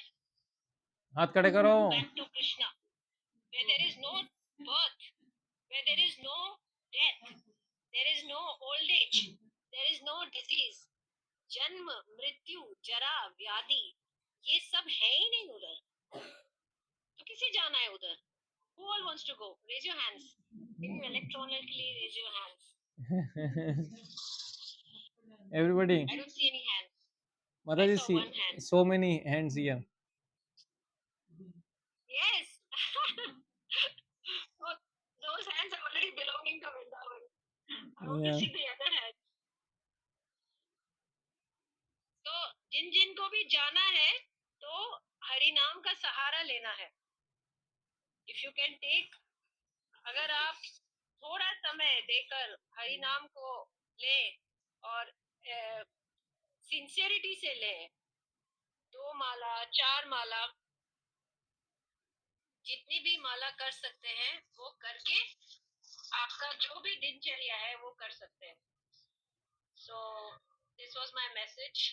I'm sorry I was not prepared, but thank you so much for, मतलब मैं बहुत ही आभारी हूँ विशाल प्रभु जी और आयुषी माता जी के लिए कि हमें ये संग दिया है, और इसी संग से हम अपने जो भी आध्यात्मिक मुसीबतें हैं, जो भी हमें बहुत बोझ लगता है जीवन में, जैसे मैं हरि नाम कैसे लूं, मैं पुस्तक कैसे पढूं, मैं भजन कैसे करूं, मैं क्या करूं, तो ये जो फोरम बनाया है ये हमारे जो आध्यात्मिक प्रॉब्लम्स है वो हमें सॉल्व करने की पूरी पूरी शक्ति देता है ना. तो एक लकड़ी तो टूट सकती है, लेकिन अनेक लकड़ियां को तोड़ने में बहुत बल लगता है, मतलब ऑलमोस्ट इम्पॉसिबल. तो ये माया माया एक इंसान को तो तोड़ सकेगी, दूसरे इंसान को भी तोड़ सकेगी, लेकिन सब अगर जुट जाए ना तो Maya Devi can not touch you.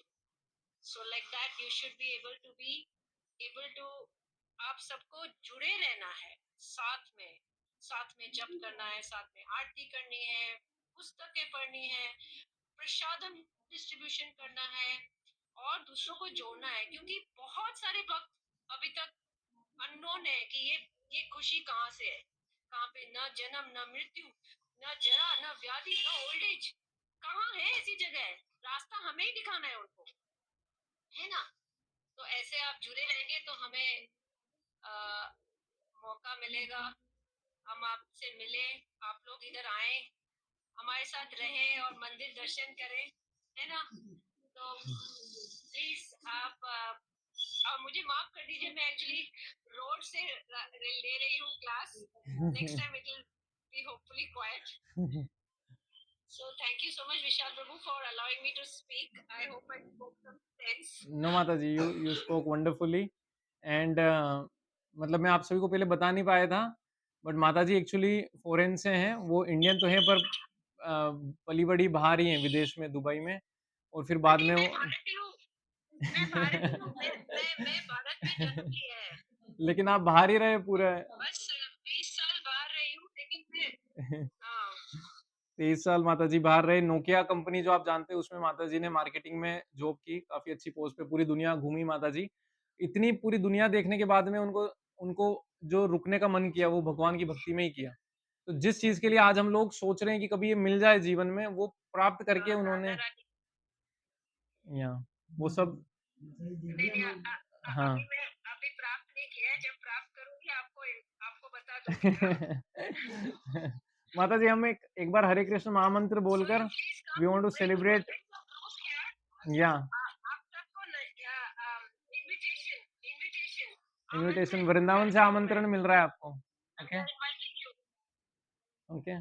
एक ब्रजवासी आपको यस, आमंत्रण। माता जी, once we want to chant prasadam happy birthday. Launching and guide. Okay.